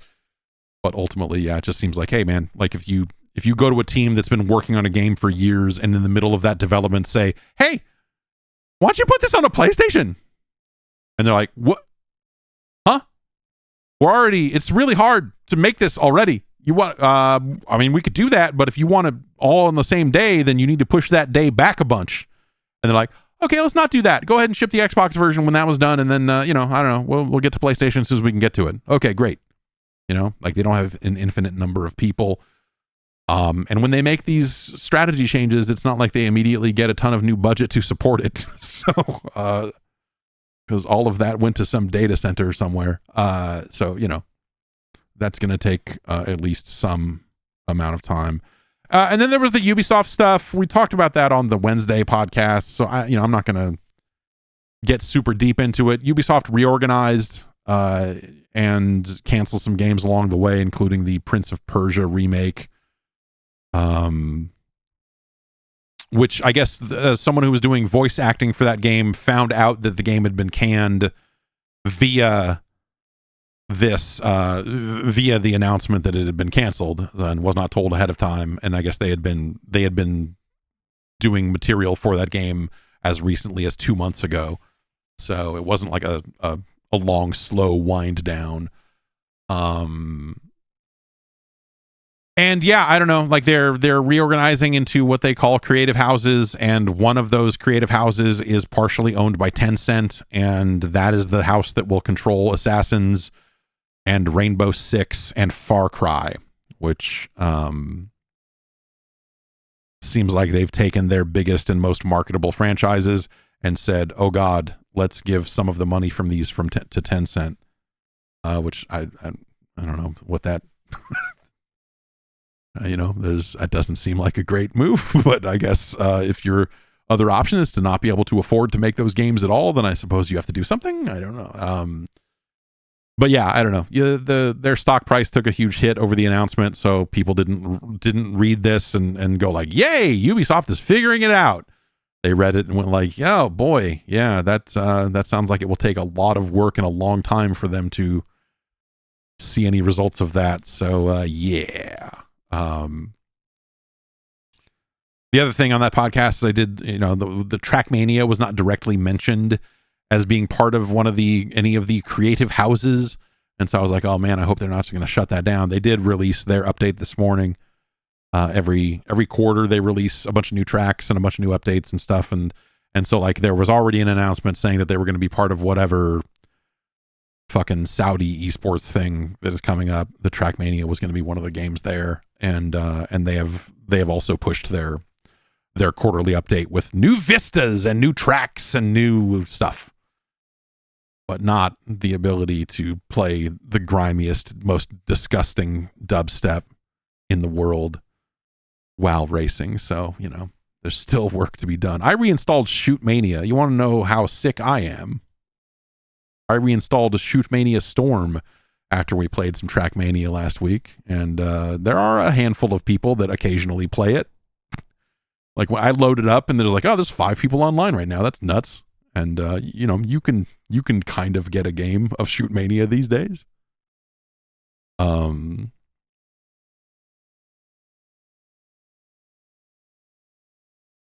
yeah. Tech Bro Prime in the chat says, I've been following Ubisoft closely for the last couple of decades. They fended off a Vivendi hostile takeover just to accept Tencent. I don't mind Tencent per se, but outside ownership is a Venn diagram of do nots. Yeah, and Tencent's dedication to gaming has been really, the investments they've made and then pulled out of, and like they seem real. I don't know. It seems like they're evolving their approach to the gaming industry, and probably doing this thing with Ubisoft is probably a firmer plan for them than just some of these scattershot investments that they have placed over the past 10 years or whatever, man. It's yeah, I don't know. That stuff's not. I feel like if you're getting into bed with Tencent, things are not going well. Not that Tencent is the worst company you could be doing that with, but yeah, doing it all at all doesn't seem like, especially for franchises that you look at and go like, man, these things seem like they should be huge, and have not been treated that way all the time. Anyway, yeah, so a lot of the different Ubisoft franchises are being split up across some of these other creative houses, and they're kind of trying to reorganize in a way that centralizes a lot of this. Because remember, Ubisoft is notorious for having like a zillion different studios, and then you see the list of credits in a game, and it's just like, here's the 20 different locations of Ubisoft offices that touched this game. And it seems like they're centralizing some of those locations in such a way that they may work on a wider variety of games depending on what availability they have. That seems weird because certain studios would just have expertise in a certain genre or franchise that you wouldn't want to throw away by centralizing them. But as I said last week, I've worked for organizations that have thrown away that expertise time and time again in an effort to centralize services because they think that will somehow be more efficient, when it always ends up being way less efficient. Or rather, it works really well for the biggest of the big, because they're the ones who get to pull all those central services whenever they need them, because they go, well, this is Assassins. You're working on fucking the new Trials game. Yeah, fuck off. You're now like it lets them pull in the resources they need when their games go sideways, whereas the smaller studios may be more prone to just getting fucked on those sorts of arrangements. So I don't know. It takes a lot of discipline to centralize those services and make sure that everyone is getting served to in at least the same way they were previously. But whatever. I'm not gonna. We could spend half an hour talking about why that's a bad idea. But maybe it will work out for them in some way, right? It could. And that's it for the news.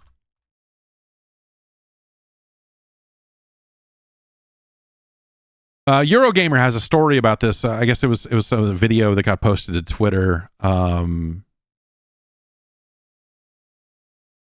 Iman Ayaz, who was an actor who was, according to Eurogamer, believed to be playing Farah in the Sands of Time remake.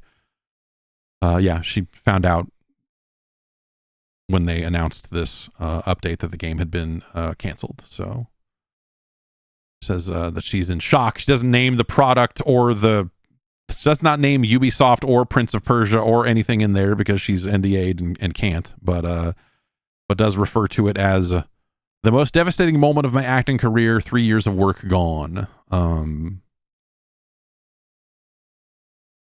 Yeah, I don't know. Like, yeah, that sucks. That sucks. Also, I don't think Sands of Time remake is that interesting to begin with, but I don't know. Whatever. And that's it for the news. The video game business is shitty all the time. Like it's always fucking canceling games and doing bad shit. Like that doesn't make this any better or easier to swallow, but you do look at it and go like, yeah, I don't know. podcast@guard.bike is the email address. Send me your emails and I will read them, but only if you send them to podcast@guard.bike. That is the email address for emails. Sean from Harrisburg, PA, wrote in about the GTA thing. It says, rumor has it GTA physical editions could be delayed to prevent the game from leaking early. Do you think there's any chance by 2026 that PlayStation 5 emulation will be a thing? I think that would be some real cyberpunk shit. Playing GTA 6 all fucked up before it's out would be cool. This email came in late at night.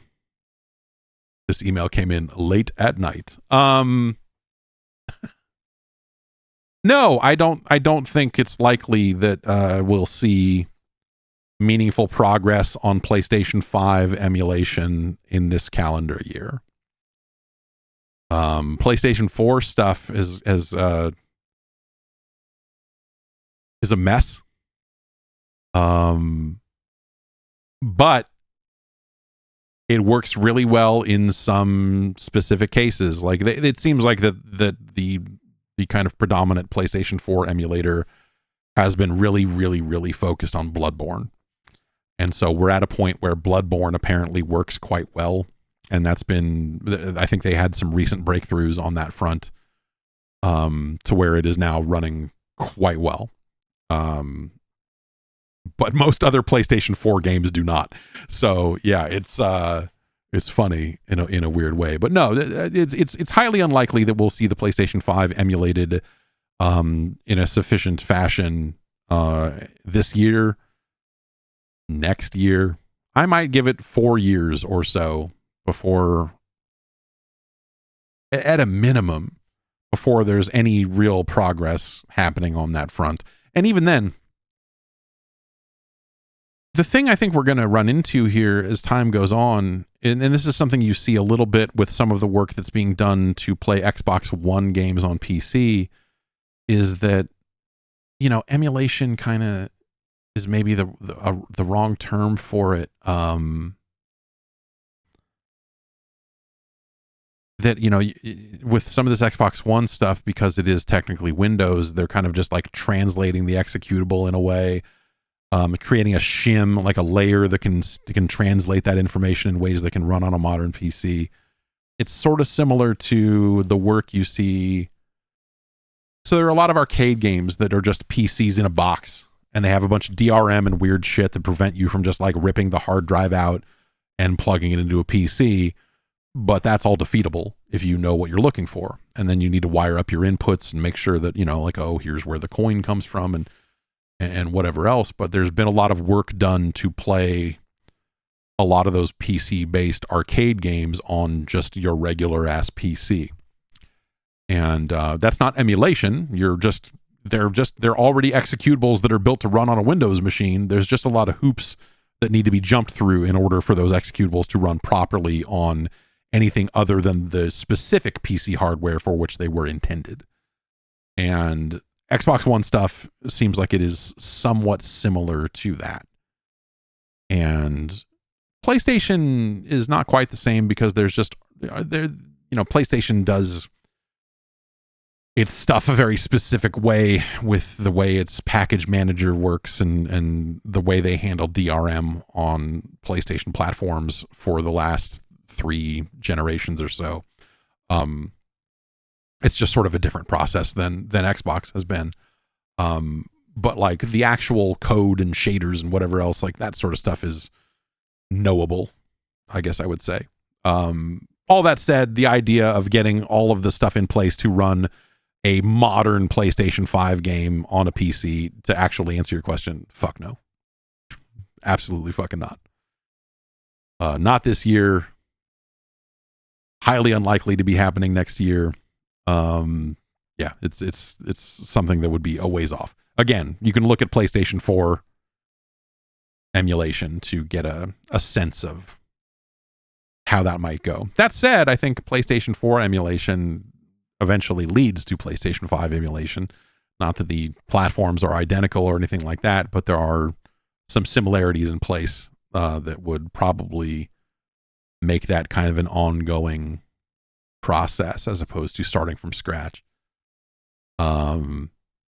Ross writes in, I wanted to hear your take on which fandom you think is worse, wrestling or gaming. As a fan of both things, I constantly feel the discussions on these topics are frequently toxic. My perspective on this matter has shifted back and forth over the years and probably will continue to do so. Currently, I'm leaning towards wrestling, but I think that might be due to finally having a tight filter on the gaming content I see. I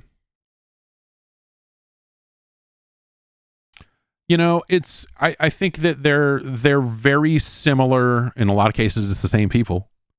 In which case, I could say we could probably lump anime into this as the holy trinity of fucking bad people.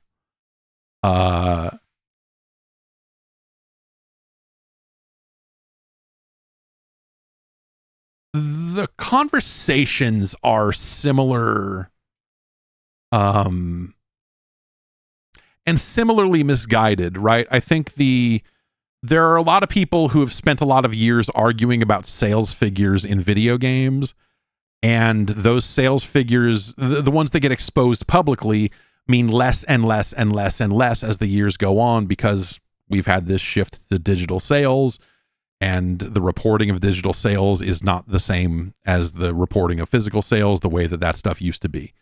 And so you would have a lot of people arguing, PlayStation versus Xbox or whatever, and trying to use sales figures and all of this stuff. And there's some people that still cling to aspects of that.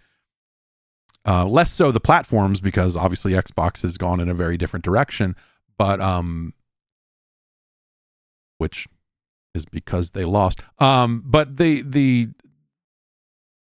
in wrestling, the version of that is people arguing about television ratings and ratings of people that are watching a weekly television show. And it's basically the same fucking argument.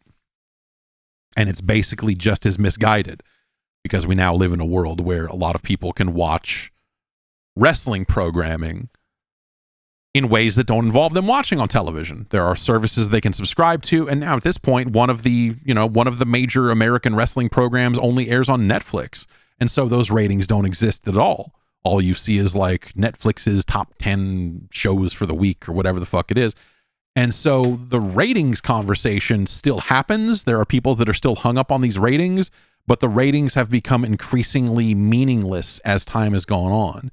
And so what you have is people are taking bad numbers over no numbers, and they're trying to hang entire arguments on these bad numbers that you just look at and go like, maybe you're right. I don't know. Like this is a pointless conversation to be having. Like this many people and this demographic of people. It's like, yeah, I don't know, like an older group of people. Like who are the people that still watch TV on television? People that are somehow even older than I am. I haven't had television in about a decade. And so like trying to figure out that aspect of like wrestling stuff and all of that, I think is really dumb. It's people arguing over scraps of increasingly irrelevant information, the same way that arguing about sales of video games is. And so I think there's a lot of direct analogs between the two fandoms, if you will, that it's hard to choose one over the other. I don't really see, there are people that are really like right now wrestling, because there's now like two American companies that are, perceived as good and competitive in some fashion. Like there's a new front in that shit that didn't exist for a long time. And now you have like a batch of people that seem like they're very geared to making extremely bad faith arguments about one wrestling company at the expense of another, or vice versa. Like you have people that really seem like they have chosen a side in this wrestling shit. And like anytime their content comes up, like you see clips of people that are just like saying some of the dumbest shit imaginable. And you just look at it and go like, I don't know. But that's just a factor, I think, of like, algorithmically saying the dumbest shit as loud as you possibly can is good for business, right? Because when you're wrong, you get people coming in and correcting you, but they're still engaging with the content. And when you get, when you have your team of fucking people that agree with your sycophantic fucking bullshit, like they watch it all the more, and then that goes and fuels arguments and links to your content and all this other stuff. And so, it's a relatively well-worn playbook at this point that I think we saw a little bit in gaming. I don't know how much of it you see. Whatever, these people still exist, but like it's that stuff feels like it's less about video games and more about people fucking like finding women who work in video games and making videos about how they're bad people. Like that's like it, like the wrestling stuff is ostensibly about the product, and it's bad and wrong in a lot of ways. Whereas the grifters on the gaming side of things are like trying to present this like culture war that doesn't actually exist. Like they're the only ones that are mad about, like they're just like, no, you don't understand. Ghost of Yotei is too woke, or like whatever the fuck. And you're just like, like no one is talking about that other than those fucking lunatics. And they're having these like bad faith arguments about this stuff that are, again, at best rooted in sales figures that we don't have good access to anymore. I saw that one of these fucking guys was trying to say like, oh, you're just going to take these sales figures as fact, but we know it's a disappointment. Like, what? No, you don't. Like what? You have no insight into the actual sales of that. Like trying to definitively say at the same time, the sales figures are bad, but also we know that it's this. You're just like, okay.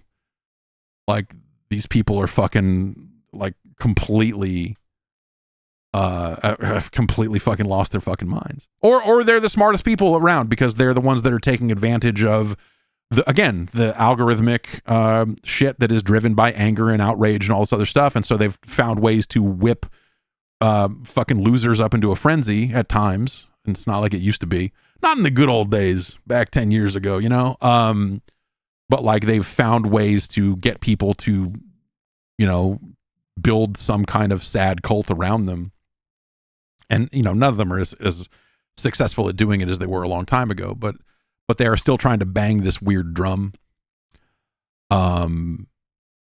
that like gaming is in danger because of this and that and women and I don't know, what color was her hair, and like all this insane shit that you just look at and go like, ugh.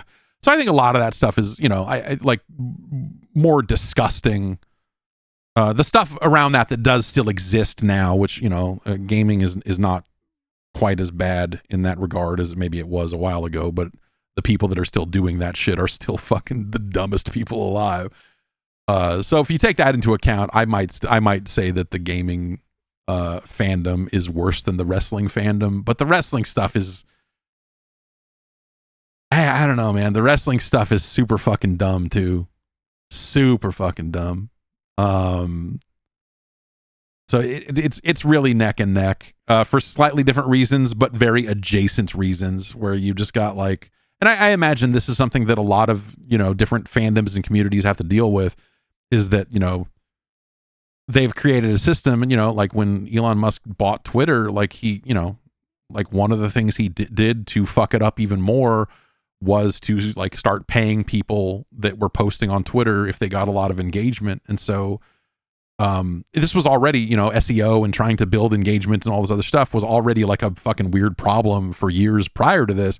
But when you pass it down to individuals and you pass it down to something as like baseline as tweets, you just have people that are posting shit that is like wrong and inflammatory, because then they will either get corrected or they'll get people going like, no, you're right, the people that are correcting you were wrong.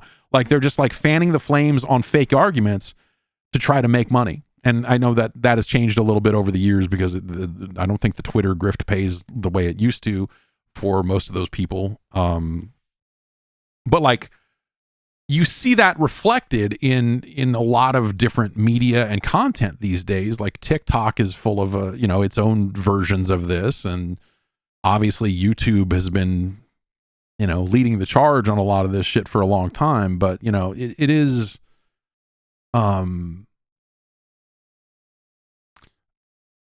yeah, I don't know. It's just it's a sad state of affairs. Like you look at it and go like, it didn't need to be this way. And then you look at it and go like, I don't know, maybe humanity just is fucking such bullshit that maybe it was always going to end up this way.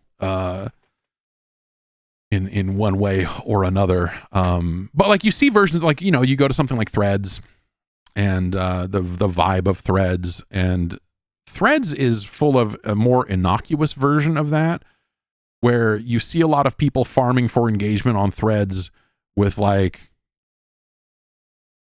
I was thinking about buying a video game system, but I don't know what to get. Should I get a PlayStation or an Xbox? And just like trying to come off as like a generally inquisitive, like, oh, I'm asking a real question about a thing, knowing that that's just going to drag the fucking worst people into your thing and get them to start responding to it. And like, you know, the only way to kind of drive yourself up in some of those charts is like, you know, those sorts of questions and whatever else. It's really, yeah, I don't know, man. The landscape for this stuff is really fascinating. Like they broke TikTok over the weekend on top of all that.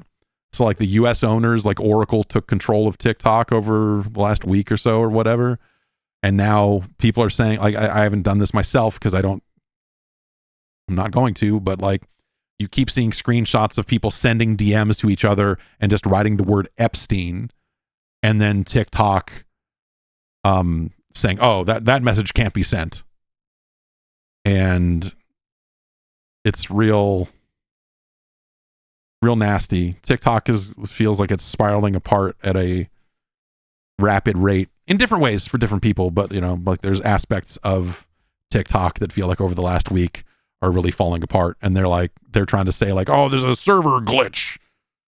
Like, yeah, I bet. And then that led to a bunch of people signing up for a service called Upscrolled, which is kind of just a Twitter style thing. You can post videos and screenshots, obviously, or pictures, obviously, but like it's you know, it just seems like another service like that. So I don't know why people would think they're gonna replace TikTok with that, but that's something else that's happening. It is a real shit show. And in conclusion, I look at the wrestling stuff as like it's babies. Like the people, like there are people out there that are like, you know, making videos and making content about like AEW in a lot of cases. Is it seems like that there's just like a group of people. They do the thing that's, you know, it's often referred to as concern trolling, where they go like, oh, I really like it, but just sometimes it just looks so dangerous. I just want these people to be safe, and I want them to be, and it's like, no, you just like, you're just looking for ways to talk shit about this thing. You don't actually care about that. Like you're just trying to find ways to, you know, like it's just a really weird, or, you know, like that lines up with kind of more conventional arguments like, oh, AEW doesn't have storytelling or whatever. And it's like, yeah, it does. What? I guess, I mean, if you're not watching it, then sure, I guess. Yeah, of course it doesn't. But, there's just a series of fucking like dumb arguments that get made around this stuff. And, you know, there are sometimes business reasons for this. I think the other thing that happens that is also really stupid is that everyone assumes that everyone is in on the money, that everyone is in on the grift or whatever. And so a lot of people that talk positively about WWE, this is something that happens on Blue Sky, but you see it kind of happen across the board. You will see anyone that says anything positive about WWE will immediately be like, oh, these WWE grifters. Like the word grifter gets thrown around. Like it has a pretty specific meaning when it comes to people that are making money. Like the grift is a thing. It's a, you know, like if you are in on the grift, you are doing something very specific to make money. And it doesn't just mean someone who you disagree with. And so it's a real weird thing that everyone assumes like there's like WWE is paying people to say bad things about AEW on social media. And you're like, no one needs to, like, those people will do it for free. It doesn't, like, you are overestimating the fucking craven stupidity of like fandoms in general. Like people don't need to be paid to do that. They'll pick sides and be weird tribal insane people on their own. We've been doing Ford versus Chevy for decades. Like no one's paying fucking Ford influencers back in the fucking 70s to fucking, you know, it's just like, they don't need, are there people that they maybe have relationships with and whatever else, and they want to protect those relationships? Yeah, maybe. I don't know. Are there shills? Sure. Probably. But that's a very different thing. It's a very different thing.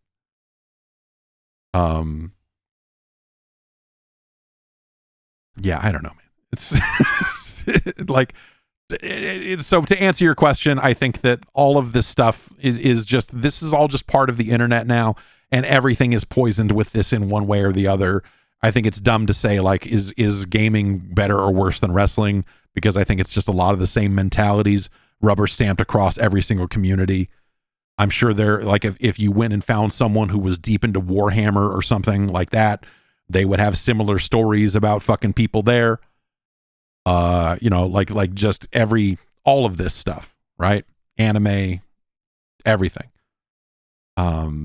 And that's not necessarily, you know, some of that is the fault of the people. We're dumb. People are fucking stupid. We're dumb animals. And we will fall for the same stupid shit over and over again. But like a lot of that is, you know, just social media has done a lot to pit people against each other. There are a lot of good reasons for people to be pit against each other these days, and there are a lot of bad reasons for people to be pit against each other these days. But the nasty thing that happens is that you get these people that get so entrenched in their views, entrenched in their beliefs, that they can't find a way out of it because they're busy, like they live for the argument, which is maybe the dumbest thing of all. And so they become incapable of changing their mind. You know, you've got people that looked at the stuff that happened in Minneapolis and said, yeah, that's what happens, man. Like they were like, this is what we voted for. Like you have people that are like, that look at situations like that and they're in so deep for their side or whatever, that they have to like fucking maintain that. And you just look at it and go like, what the fuck? Like if you can look at that shit and still say like, yeah, this is you just some shit like that's gonna happen if, you know, like if you know, like whatever, you know, to get the things that we all know we need to do, then, you know, yeah, some of this is gonna happen. You know, people get so far fucking beyond that shit, you know, but like to, I don't know, I was gonna say to some people's credit or whatever, I don't know. You do not in fact have to give it to them, I suppose, but a lot of the recent happenings in Minneapolis seem like they have been a breaking point for some people. And you know, you know, you see where that ends up, I suppose, but you know, it's pretty fucking wild. So maybe that's a bit of an understatement. Hey, it's pretty fucking wild out there. Yeah, I don't know. It's I don't have anything intelligent to say kind of past that about it. There's just like if you look at that stuff and your thoughts are like, well, why did he have a gun? Like you're shut the fuck up. Just shut the fuck up. What the fuck are you doing? Like are there conversations to be had around that sort of stuff? Maybe. That's probably not the one though. Grant writes in, I remember special edition consoles used to be a big thing, but the Switch had lame ones, the PS5 barely had any, and I cannot remember an Xbox Series S or X beyond the Halo edition. Is it simply that there haven't really been any era-defining games this generation like there were in the past? It's become so hard to predict what will be big because the big games come out of the blue. All the AAA games seem to flop. It's the only thing I can think of, but why didn't Sony do a PS2 special edition like the PS1? Because, you know, they're already having they're already going to have trouble making and getting all the things sold that they're already making. To go make a special edition and all that sort of stuff that's going to sell out to scalpers immediately and all that, you know. I think there's probably a variety of factors that contribute to that, like and I think it's that they have settled on controllers because controllers are less expensive and easier to do. And so doing custom controllers that look like a game, I think, is a lower stakes and more affordable way to get people interested in that stuff.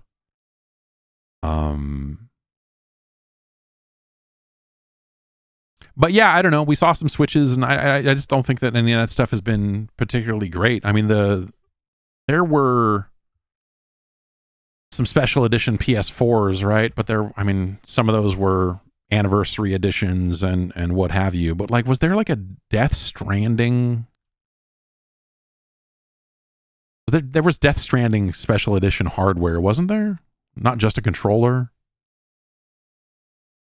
Yeah, they did a Death Stranding PS4 Pro. Yeah, so I wouldn't. That is not. I would not pick that to do one, but they did the Spider-Man stuff and stuff like that. But I think that consoles are expensive and they're only getting more expensive. And so, you know, in order to do special edition PlayStation 5s, you end up doing like, oh, okay, here's one that looks like a game and it's got an extra, it's got some extra storage space on it. And it's got that and there you go. And so usually there ends up being like kind of another thing as a part of that. It's not just the console itself, right? So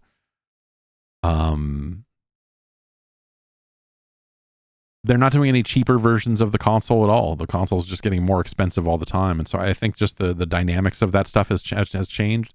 I am surprised that they have not done more with the replacement plates on a PlayStation 5. That seems like something that they could have leaned into more. I bought the black plates for my regular PlayStation 5, which confused my son a lot when we were playing Astrobot, and I was trying to tell him, like, that's a PlayStation. You're building your spaceship as a PlayStation. And then he would look at the PlayStation and go, why is this one black? I'm like, okay, well, because it's cool. Also, yeah, there's some stuff like that. They did a Starfield Xbox, didn't they? That's not just a controller. They did like a white Xbox Series X or something that had Starfield stuff on it, I think. So yeah, I don't know. You do some of those, but I don't know. The massive games are bigger and are fewer and farther between. And I'm sure that's part of it, but yeah, I don't know. The other thing, like, they just, like, Sony's doing this, they're calling it the fucking Hyper Pop collection, which is very funny to me. 2026, the year of Hyper Pop. Finally, Hyper Pop is here. But they're doing like some bright colored controllers and consoles that have gradients on them that kind of fade to black. And the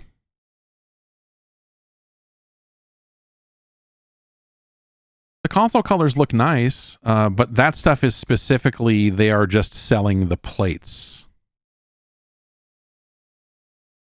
And the plates are only available for the current non-pro PS5, meaning the slim, if you will. The regular, the current edition of the PS5. So if you have a launch PlayStation 5, take a fucking hike. No faceplates for you. They're only making them if you have a more recent, but not a pro. I like that. I think is maybe that's more frustrating than like the lack of consoles is when they do make plates and they're like, yeah, these only work on this fucking slim regular PS5, because they won't fit on a pro and they won't fit on the regular PS5, because the regular PS5 is bigger. The plates are not compatible across that stuff.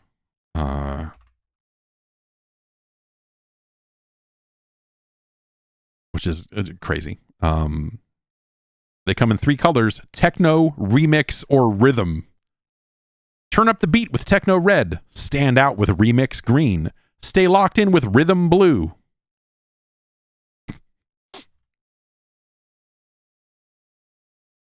You know, hyperpop.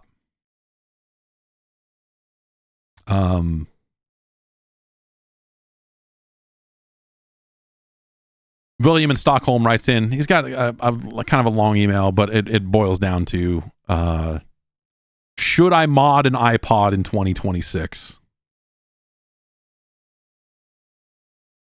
It says, I've been trying to minimize my screen time on my phone lately, and it got me thinking, why shouldn't I get an iPod, listening to the music the way I loved to do back in the day on a device that lacks doom scrolling capabilities? Sounds like it could be the move, and depending on the model, the modding doesn't seem that bad. New flash drive and battery, you're up and running. Instead of streaming or whatever. I think it would be, I have some iPods around here. I have some, some of the final editions of full-sized iPods that they made. I guess it's the iPod Classic or whatever they ended up calling it. And so it's kind of like perfect for just dropping a new drive and installing new firmware on it and all that. And that's something I've always wanted to do, but just have never done. I've never looked into it so deeply. I've never wanted to buy a spudger, to be honest. I don't want to spudge, but I don't know. I've seen people, there are a lot of really interesting standalone MP3 players that are not, that are not iPods, but are kind of their own thing with like really cool looking screens, and a lot of, nice features and good DACs in them if you want to use nice headphones and whatever else. Like, you can get some of these fresh Chinese audio players for not a lot of money. And they're pretty good. I don't have one, but that is, hearing from people talking about it and kind of looking at the specs, like that stuff does seem like it's pretty good. So you could go that route instead, and some of that stuff is pretty nice. I don't, like, and maybe this is a problem on my front or something, but like, I don't want to. I can just keep my music on my phone, or rather, I have it set up so my music sits on a bunch of one of the bunch of hard drives that are over there in the corner. And I can access that library from my phone wherever I am, inside the house, out of the house, whatever. And so I can stream my own hot flax to myself wherever I am. And that's awesome. And it's very convenient, and I never know what I'm going to want to listen to until the mood strikes me. But also, I've just got some playlists set up for cases where it's like, there's nothing specific that I want to listen to right this minute, but like, yeah, let's put something on. Like, I have the ability to do that as well. And I like that a lot. And so when I see people going like, I'm spending too much time on my phone and I need to not do that, so I bought an audio player, I go like, okay. I don't think that would work for me. And also, I guess I don't know. I am spending more time. For me, I can tell when I'm spending. I can tell. The state of the world. I have a sensor on my body. It's called my thumbs. When my thumbs get sore, it means I'm spending more time on my phone than a normal. And that usually means that the state of the world is in a certain state that I find myself on my phone a little bit more often. And I'd say over the last month or so, my thumbs have been I've been feeling it a little bit. But that comes and goes, and I don't know, like I don't necessarily bury myself in my phone constantly, but I do look at it quite a bit. But these days, I don't know, like I'm, every night before bed, I'm on Puzzmo doing the crossword puzzle. Stuff like that, Like social media, the one of the nice things about the end of Twitter, or the way that Twitter has specifically imploded and become a wasteland of AI generated child porn, is that nothing has replaced it. TikTok, Blue Sky, like none of that stuff inspires the like constant looking at it the way that Twitter in its prime was. And so I like Blue Sky, and I can come and go from it pretty easily. It's fine. And so as a result, I feel like I'm just kind of naturally spending less time on those sorts of services. And some of that is just like situational, right? Like it's I got kids, man. Like if left to my own devices, if I was just alone, and then yeah, I'm sure I would probably be on my phone nonstop and doing all this stuff. But like, I got to change diapers. Like my daughter found a tennis ball at the park the other day, and so she ran in the house with a tennis ball, and so let's go catch. And I was like, okay, so I'm playing catch with a 2-year-old. It's like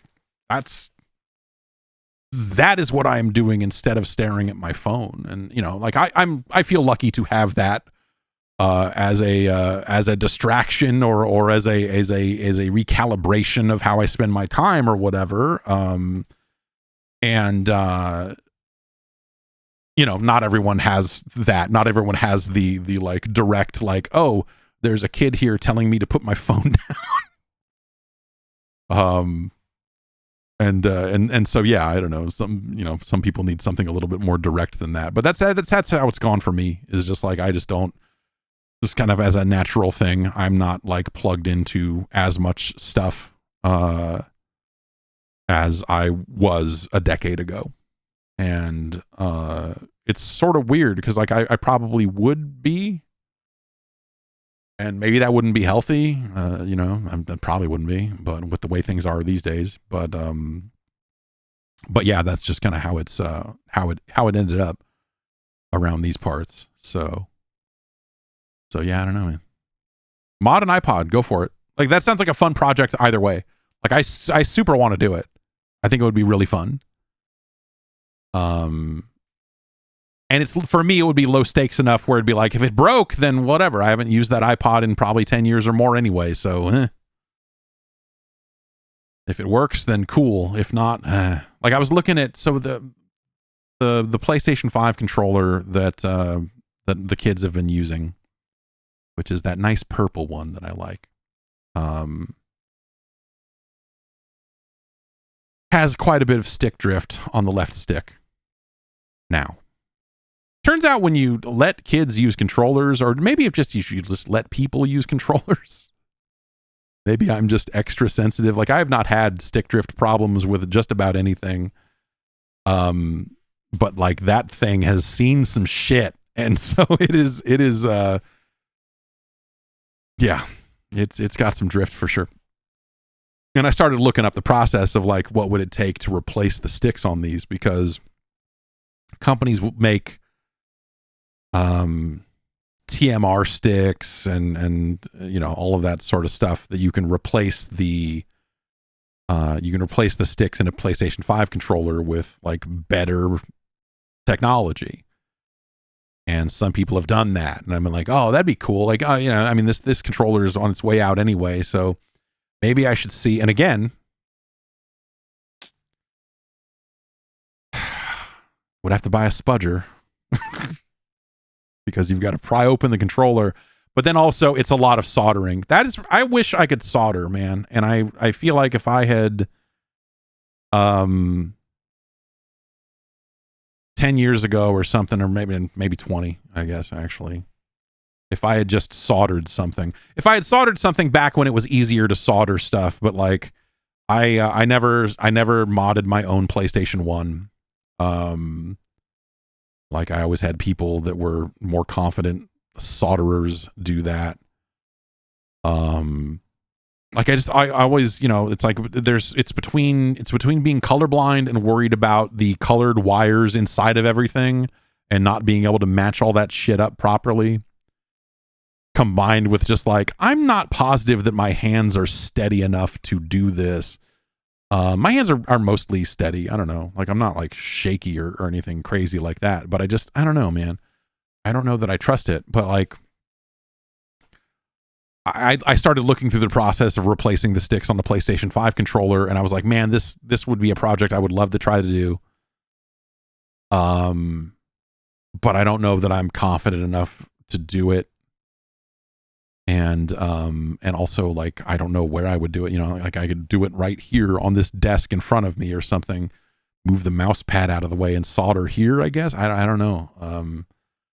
Like, I have a workbench, but now it has the server PC on it over there. And I guess I should clear all that off and maybe I can make room there. But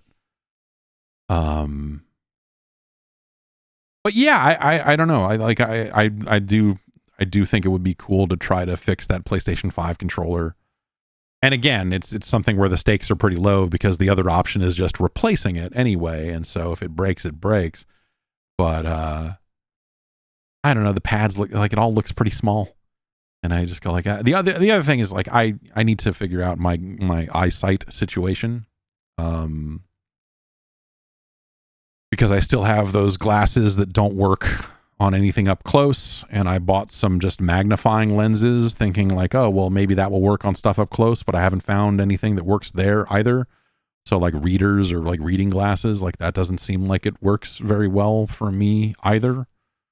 And so I need to go back to an optometrist with all of this stuff and go like, I want to be able to see good all the time and not just some of the time. And yeah, because the optometrist just told me to wear the glasses. He just pulled a "they live" on me and said, put on the glasses and just wear them. And I'm like, no, I did that. I can't use my phone anymore because I can't see it with the glasses on. I can see it just fine with the glasses off. And as much as it's awesome to be able to see far away stuff crystal clear, which is what the glasses do for me, I work at this range. I work at the arm's length. There's a television here and 3 monitors here and a little touch screen that makes shitty beeping noises all the time over here. And so that range of vision is actually more important. And so, yeah, I don't know.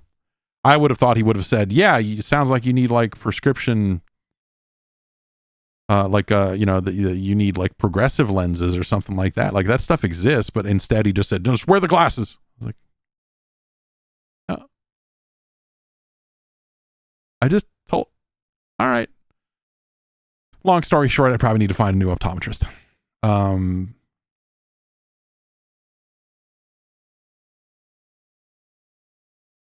Darren in Belfast writes in, I got myself an analog 3D at launch, and only now have I found the time to play it. I loved the N64 as a kid, and replayed the likes of Ocarina of Time, Mario 64, and all the other big N64 games. When going through the games I missed out on, I've kind of come to the realization that many of these games are quite rubbish. However, I have been playing a lot of Sega Saturn, and have been enjoying discovering the games I missed and didn't get from Japan. What are your thoughts on the Saturn library, and do you find it hard to go back to certain generations of games? I think it's funny that you say you replayed Ocarina, Mario 64, and all of the other big N64 games. It's like, no, you just named both of them. Don't worry. You're done. Yeah, man, the N64, yeah, we were talking about fan bases and how terrible they can be. Like the N64 people were fucking insane. Not as insane as the Saturn people, because the Saturn people were watching Sega fall apart right before their very eyes, and they were unwilling to acknowledge that as a fact, and instead would tell you how amazing the Saturn was. And you're like, I don't know, man, that's cool, man. Have you seen how this same game runs on a PlayStation? Like, it's, yeah, man, I'm not, there are some good games on the Saturn. Let's not be crazy here, but like, dude, those people were insufferable back then. But that's, that gets into just like, yeah, they were like, and Nintendo, like it was my favorite thing that you would get people. And I saw someone say it recently about a video game thing. It was like the most throwback, like, wow, they still make people like you. But someone was like, Sony is paying people to say bad things about Xbox games, and like all these people. It was like a reporter or something that was like, it was like someone saying like Fable looked great, but no one could admit that because everyone is so anti-Xbox. And it's just like, I didn't see any of that. I saw a lot of people saying, wow, Fable looks good, but okay. But it was a lot of just like real fucking wild shit. Just like, dude, I don't know what the fuck.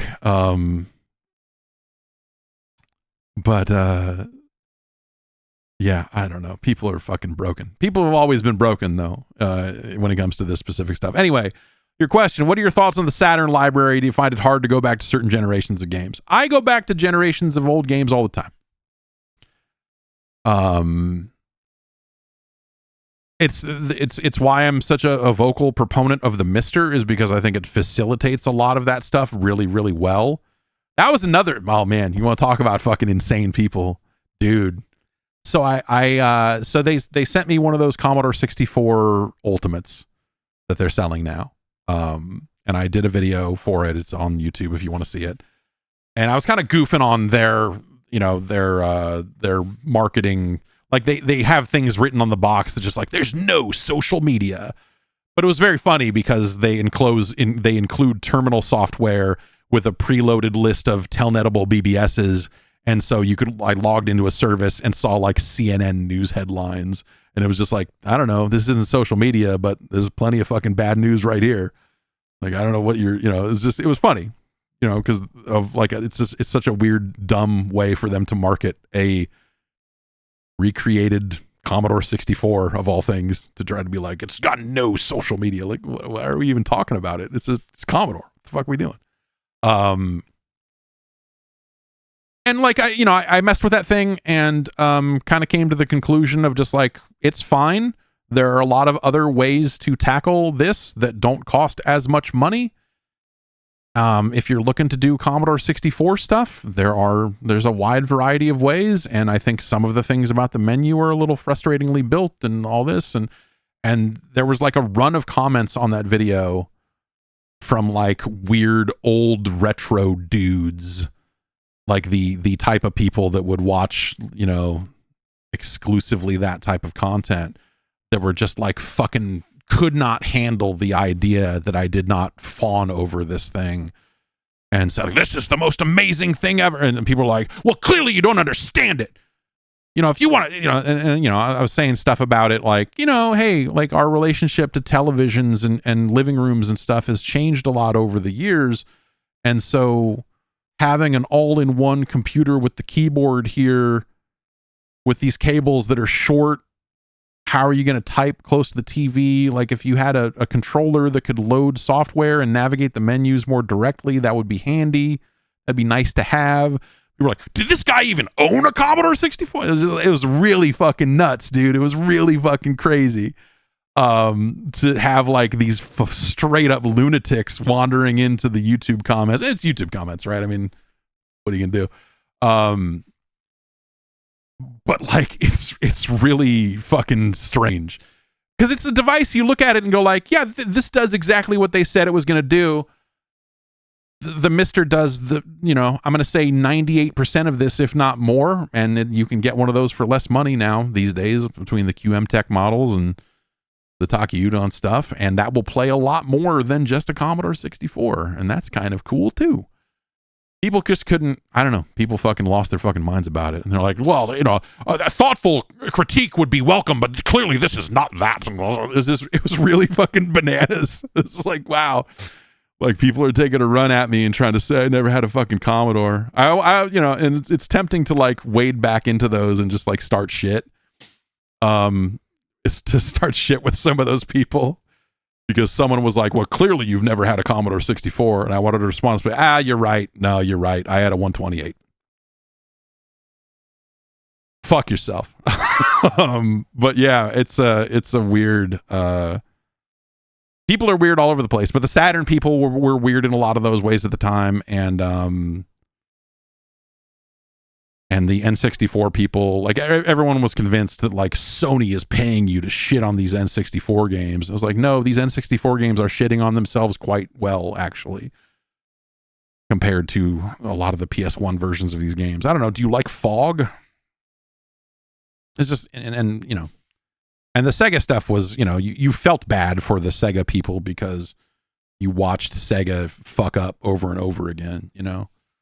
You're like, oh, these are all self-inflicted wounds. Like Sega didn't need to do this, but like they're fucking this whole thing up. But I saw someone recently that was trying to be like, Sony is paying people to shit on the Xbox lineup and do this. It's like, they don't have to. Again, there's no, why would they do that? Why would they do that? But anyway, the actual question here from Darren was thoughts on the Sega Saturn library, and do you find it hard to go back to certain generations of games? I think the Saturn library is extremely fascinating now because you can take the entire worldwide lineup and have it at your fingertips and really be able to just like look at all of this stuff for yourself. You know, it's not just like, oh, a magazine had an article about the fucking Japanese version of Symphony of the Night and I want to see that. Like, no, you can just load it up and go like, oh, these yeah, this is, I mean, for what a Saturn is capable of, they really did some cool shit with it. Like, yeah, it's got some shortcomings, but it's got some benefits. Like it's neat that you can just go and do that. And so, you know, importing games and everything else like that, you know, it really widens your horizons when it comes to the Sega Saturn. You know, there's still a lot to be able to get into.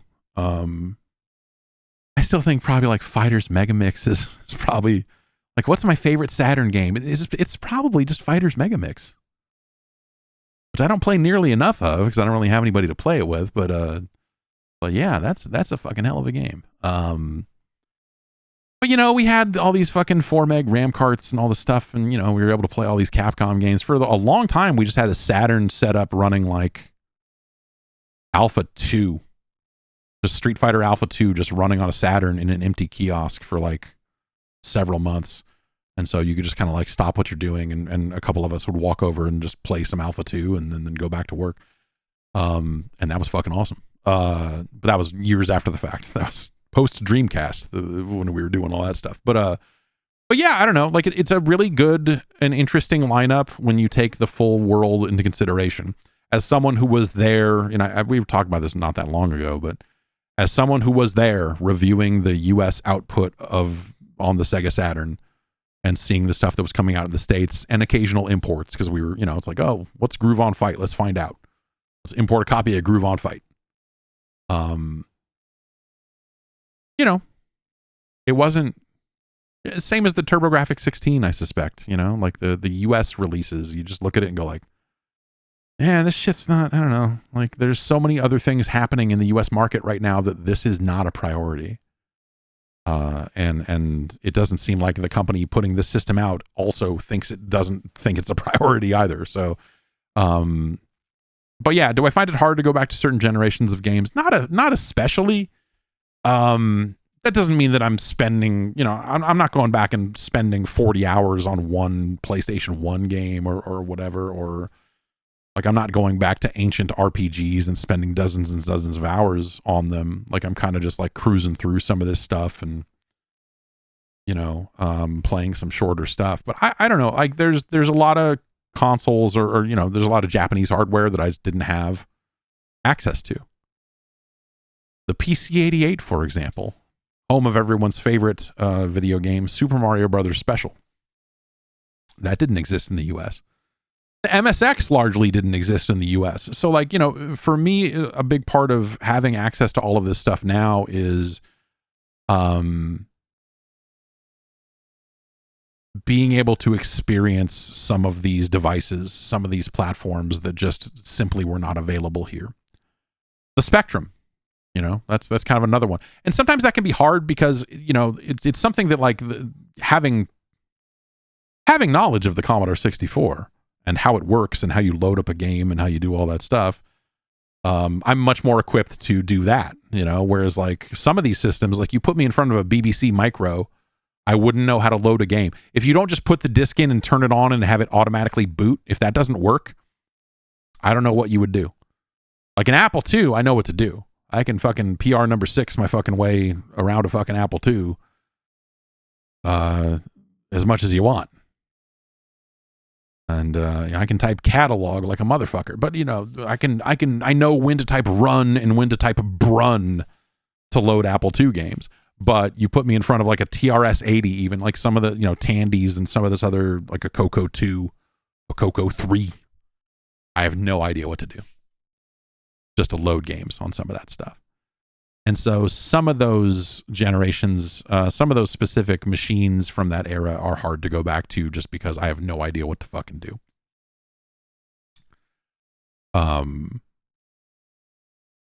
But I appreciate that stuff. I don't know, like I am as old as most of that shit, right? Like I was there for most of it the first time around, right? So the Atari 2600 came out when I was 2 years old. So, like I can largely remember when all of that stuff was new and when that stuff was happening.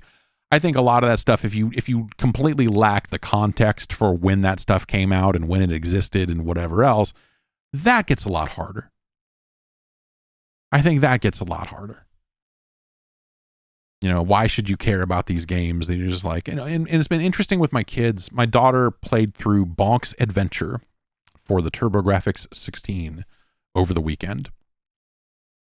Played through most of it. She didn't quite finish it, but I turned on cheats. I loaded it up on the Mister, and the Mister has some cheat support. And so I gave her infinite lives and said, go and bonk. Go do some bonking. And she had a great fucking time. And so I think that's kind of the interesting, it's something I talked about. I remember sitting down with Paul Barnett a long time ago. And he had this talk, this is when he was at EA, and I think he was giving this talk about everyone has their own golden age for games, and what is the true canon? What games must you play in order to make video games? I think was the approach that they were thinking about it from on the EA side of things. And that the answer was there really aren't, like everyone's got different places that they pull from. And, could you possibly make a first person shooter without having ever played Doom? And the answer is, of course. There are so many games that came out after Doom that were influenced by Doom that if you played those, you'd get the message sooner rather than later, And so I think that everyone, being of different ages and different levels of expertise on different platforms obviously just does inform a lot of that stuff, but not as much of it is as important as you think, I think, when it comes to making modern video games, especially. Like, I don't think there's a real, you don't have to know the classics. You don't have to find it easy to go back to those games the way that you maybe originally did. Snuffy McGee says Doom's actually a bad one to go back to because you have no vertical aiming in the original version, and I love Doom. Yeah, sure. I mean, the lack of vertical aiming is, I would say that actually there's probably like a life lesson, or probably like an overall, like you wouldn't necessarily take the direct lesson and apply it to modern games, but the way that Doom automatically adjusts your aim vertically when it needs to, so that you don't have to vertically aim, I look at that as like, that's a smart video game programmer way to solve a problem.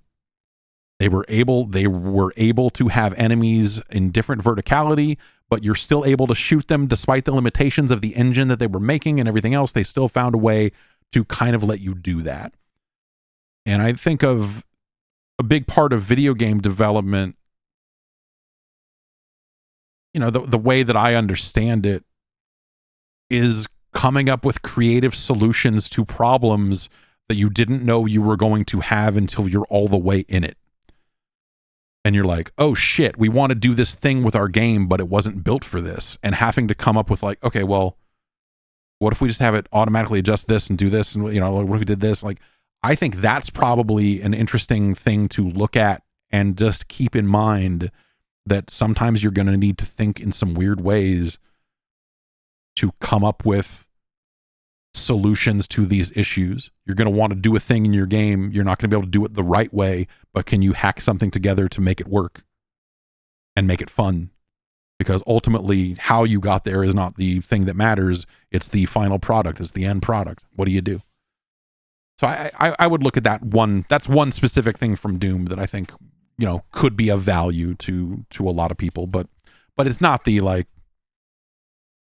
even level design and enemy placement and all of that other stuff is, I don't know that necessarily that's the sort of stuff that's going to stick out and matter to players. Like, there's probably something to be gleaned from Doom levels if you're already in it. If you're a level designer and you've been at it for a long time, then maybe there's something you would get from a Doom level, but I don't know. I don't know.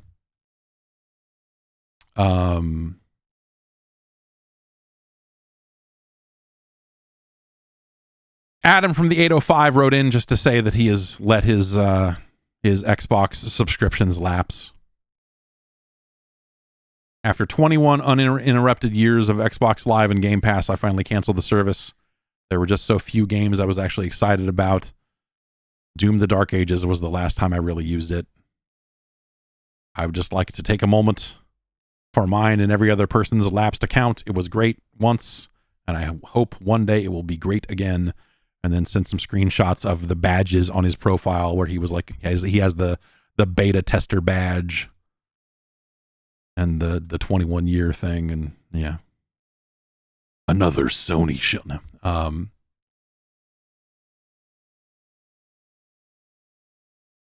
Let's see.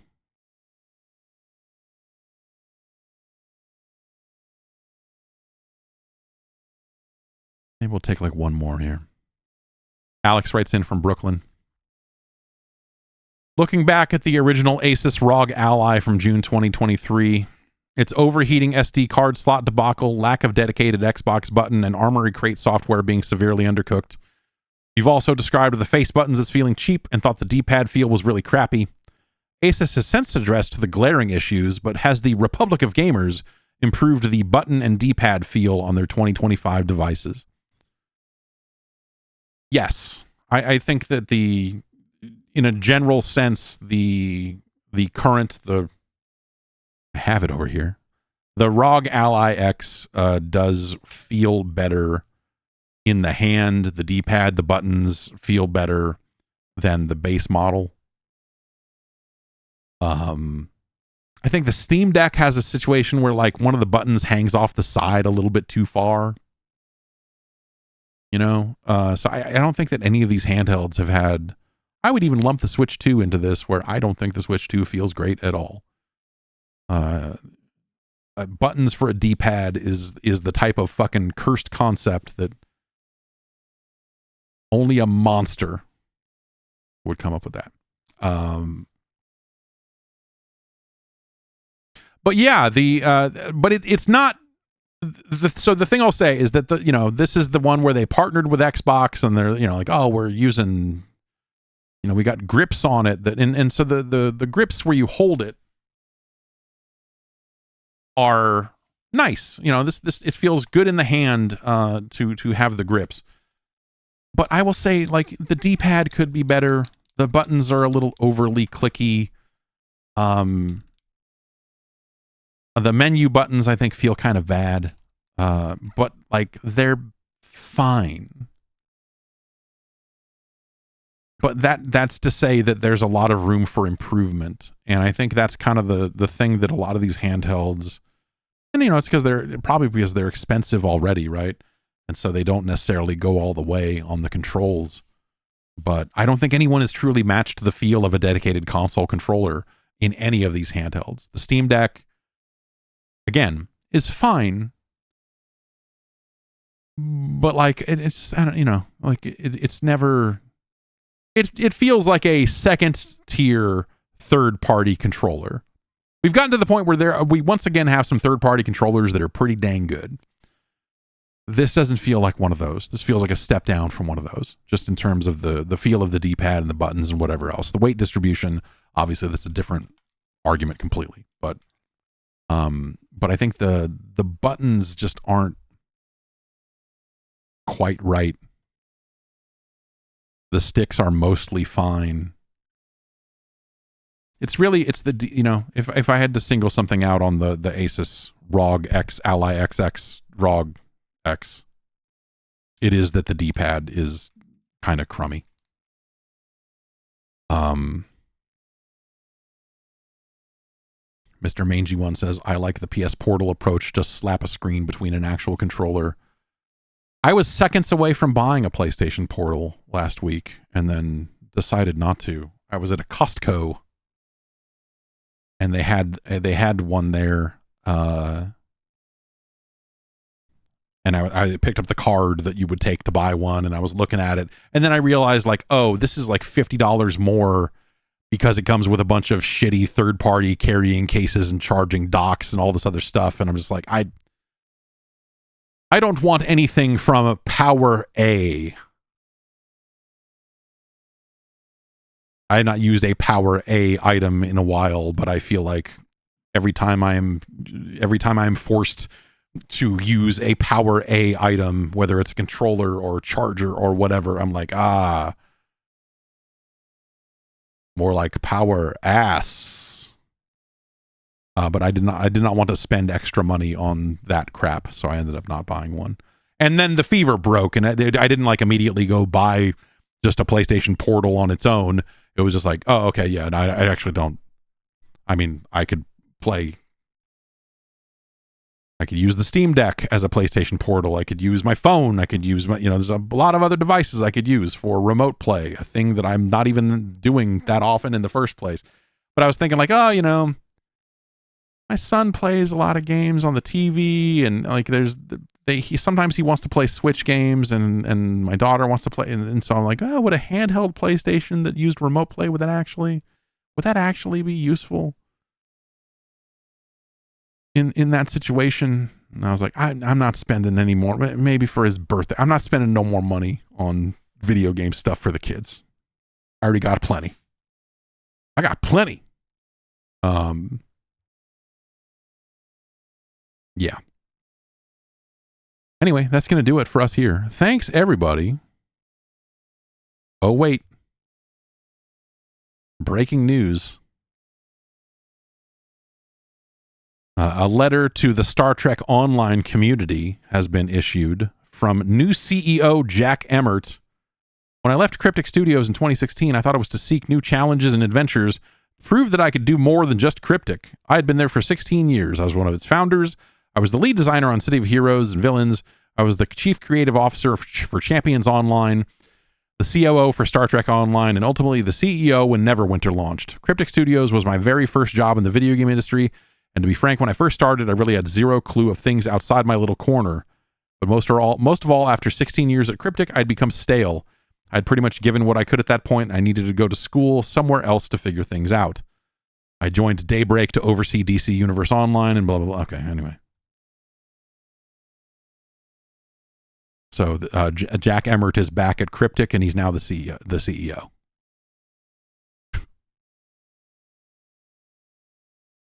Why I'm excited to return. The team is still terrific. Many faces have changed, but the commitment to the players has remained steadfast. Second, I love these games. There were very few Cryptic employees who played any of our games more than me. Third, Arc Games has promised full support to make Champions Online, Star Trek Online, and Neverwinter the best they can be. I cannot promise results, but I can promise effort. I'm going to do everything I can to live up to the team's and your expectations.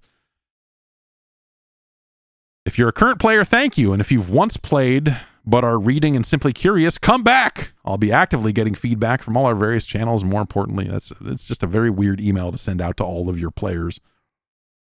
Like, hey, the CEO wants to tell you. But I guess, like, you know, people maybe are starting to write those games off because maybe they have not been getting the level of support that they feel they need. And he's saying, no, come back. It's here. Anyway, I just got that email. Breaking news. I'll be back tomorrow. We'll hang out. We'll play some other stuff. Maybe we'll take a look at maybe I'll show you some Out of Action, which got another patch today.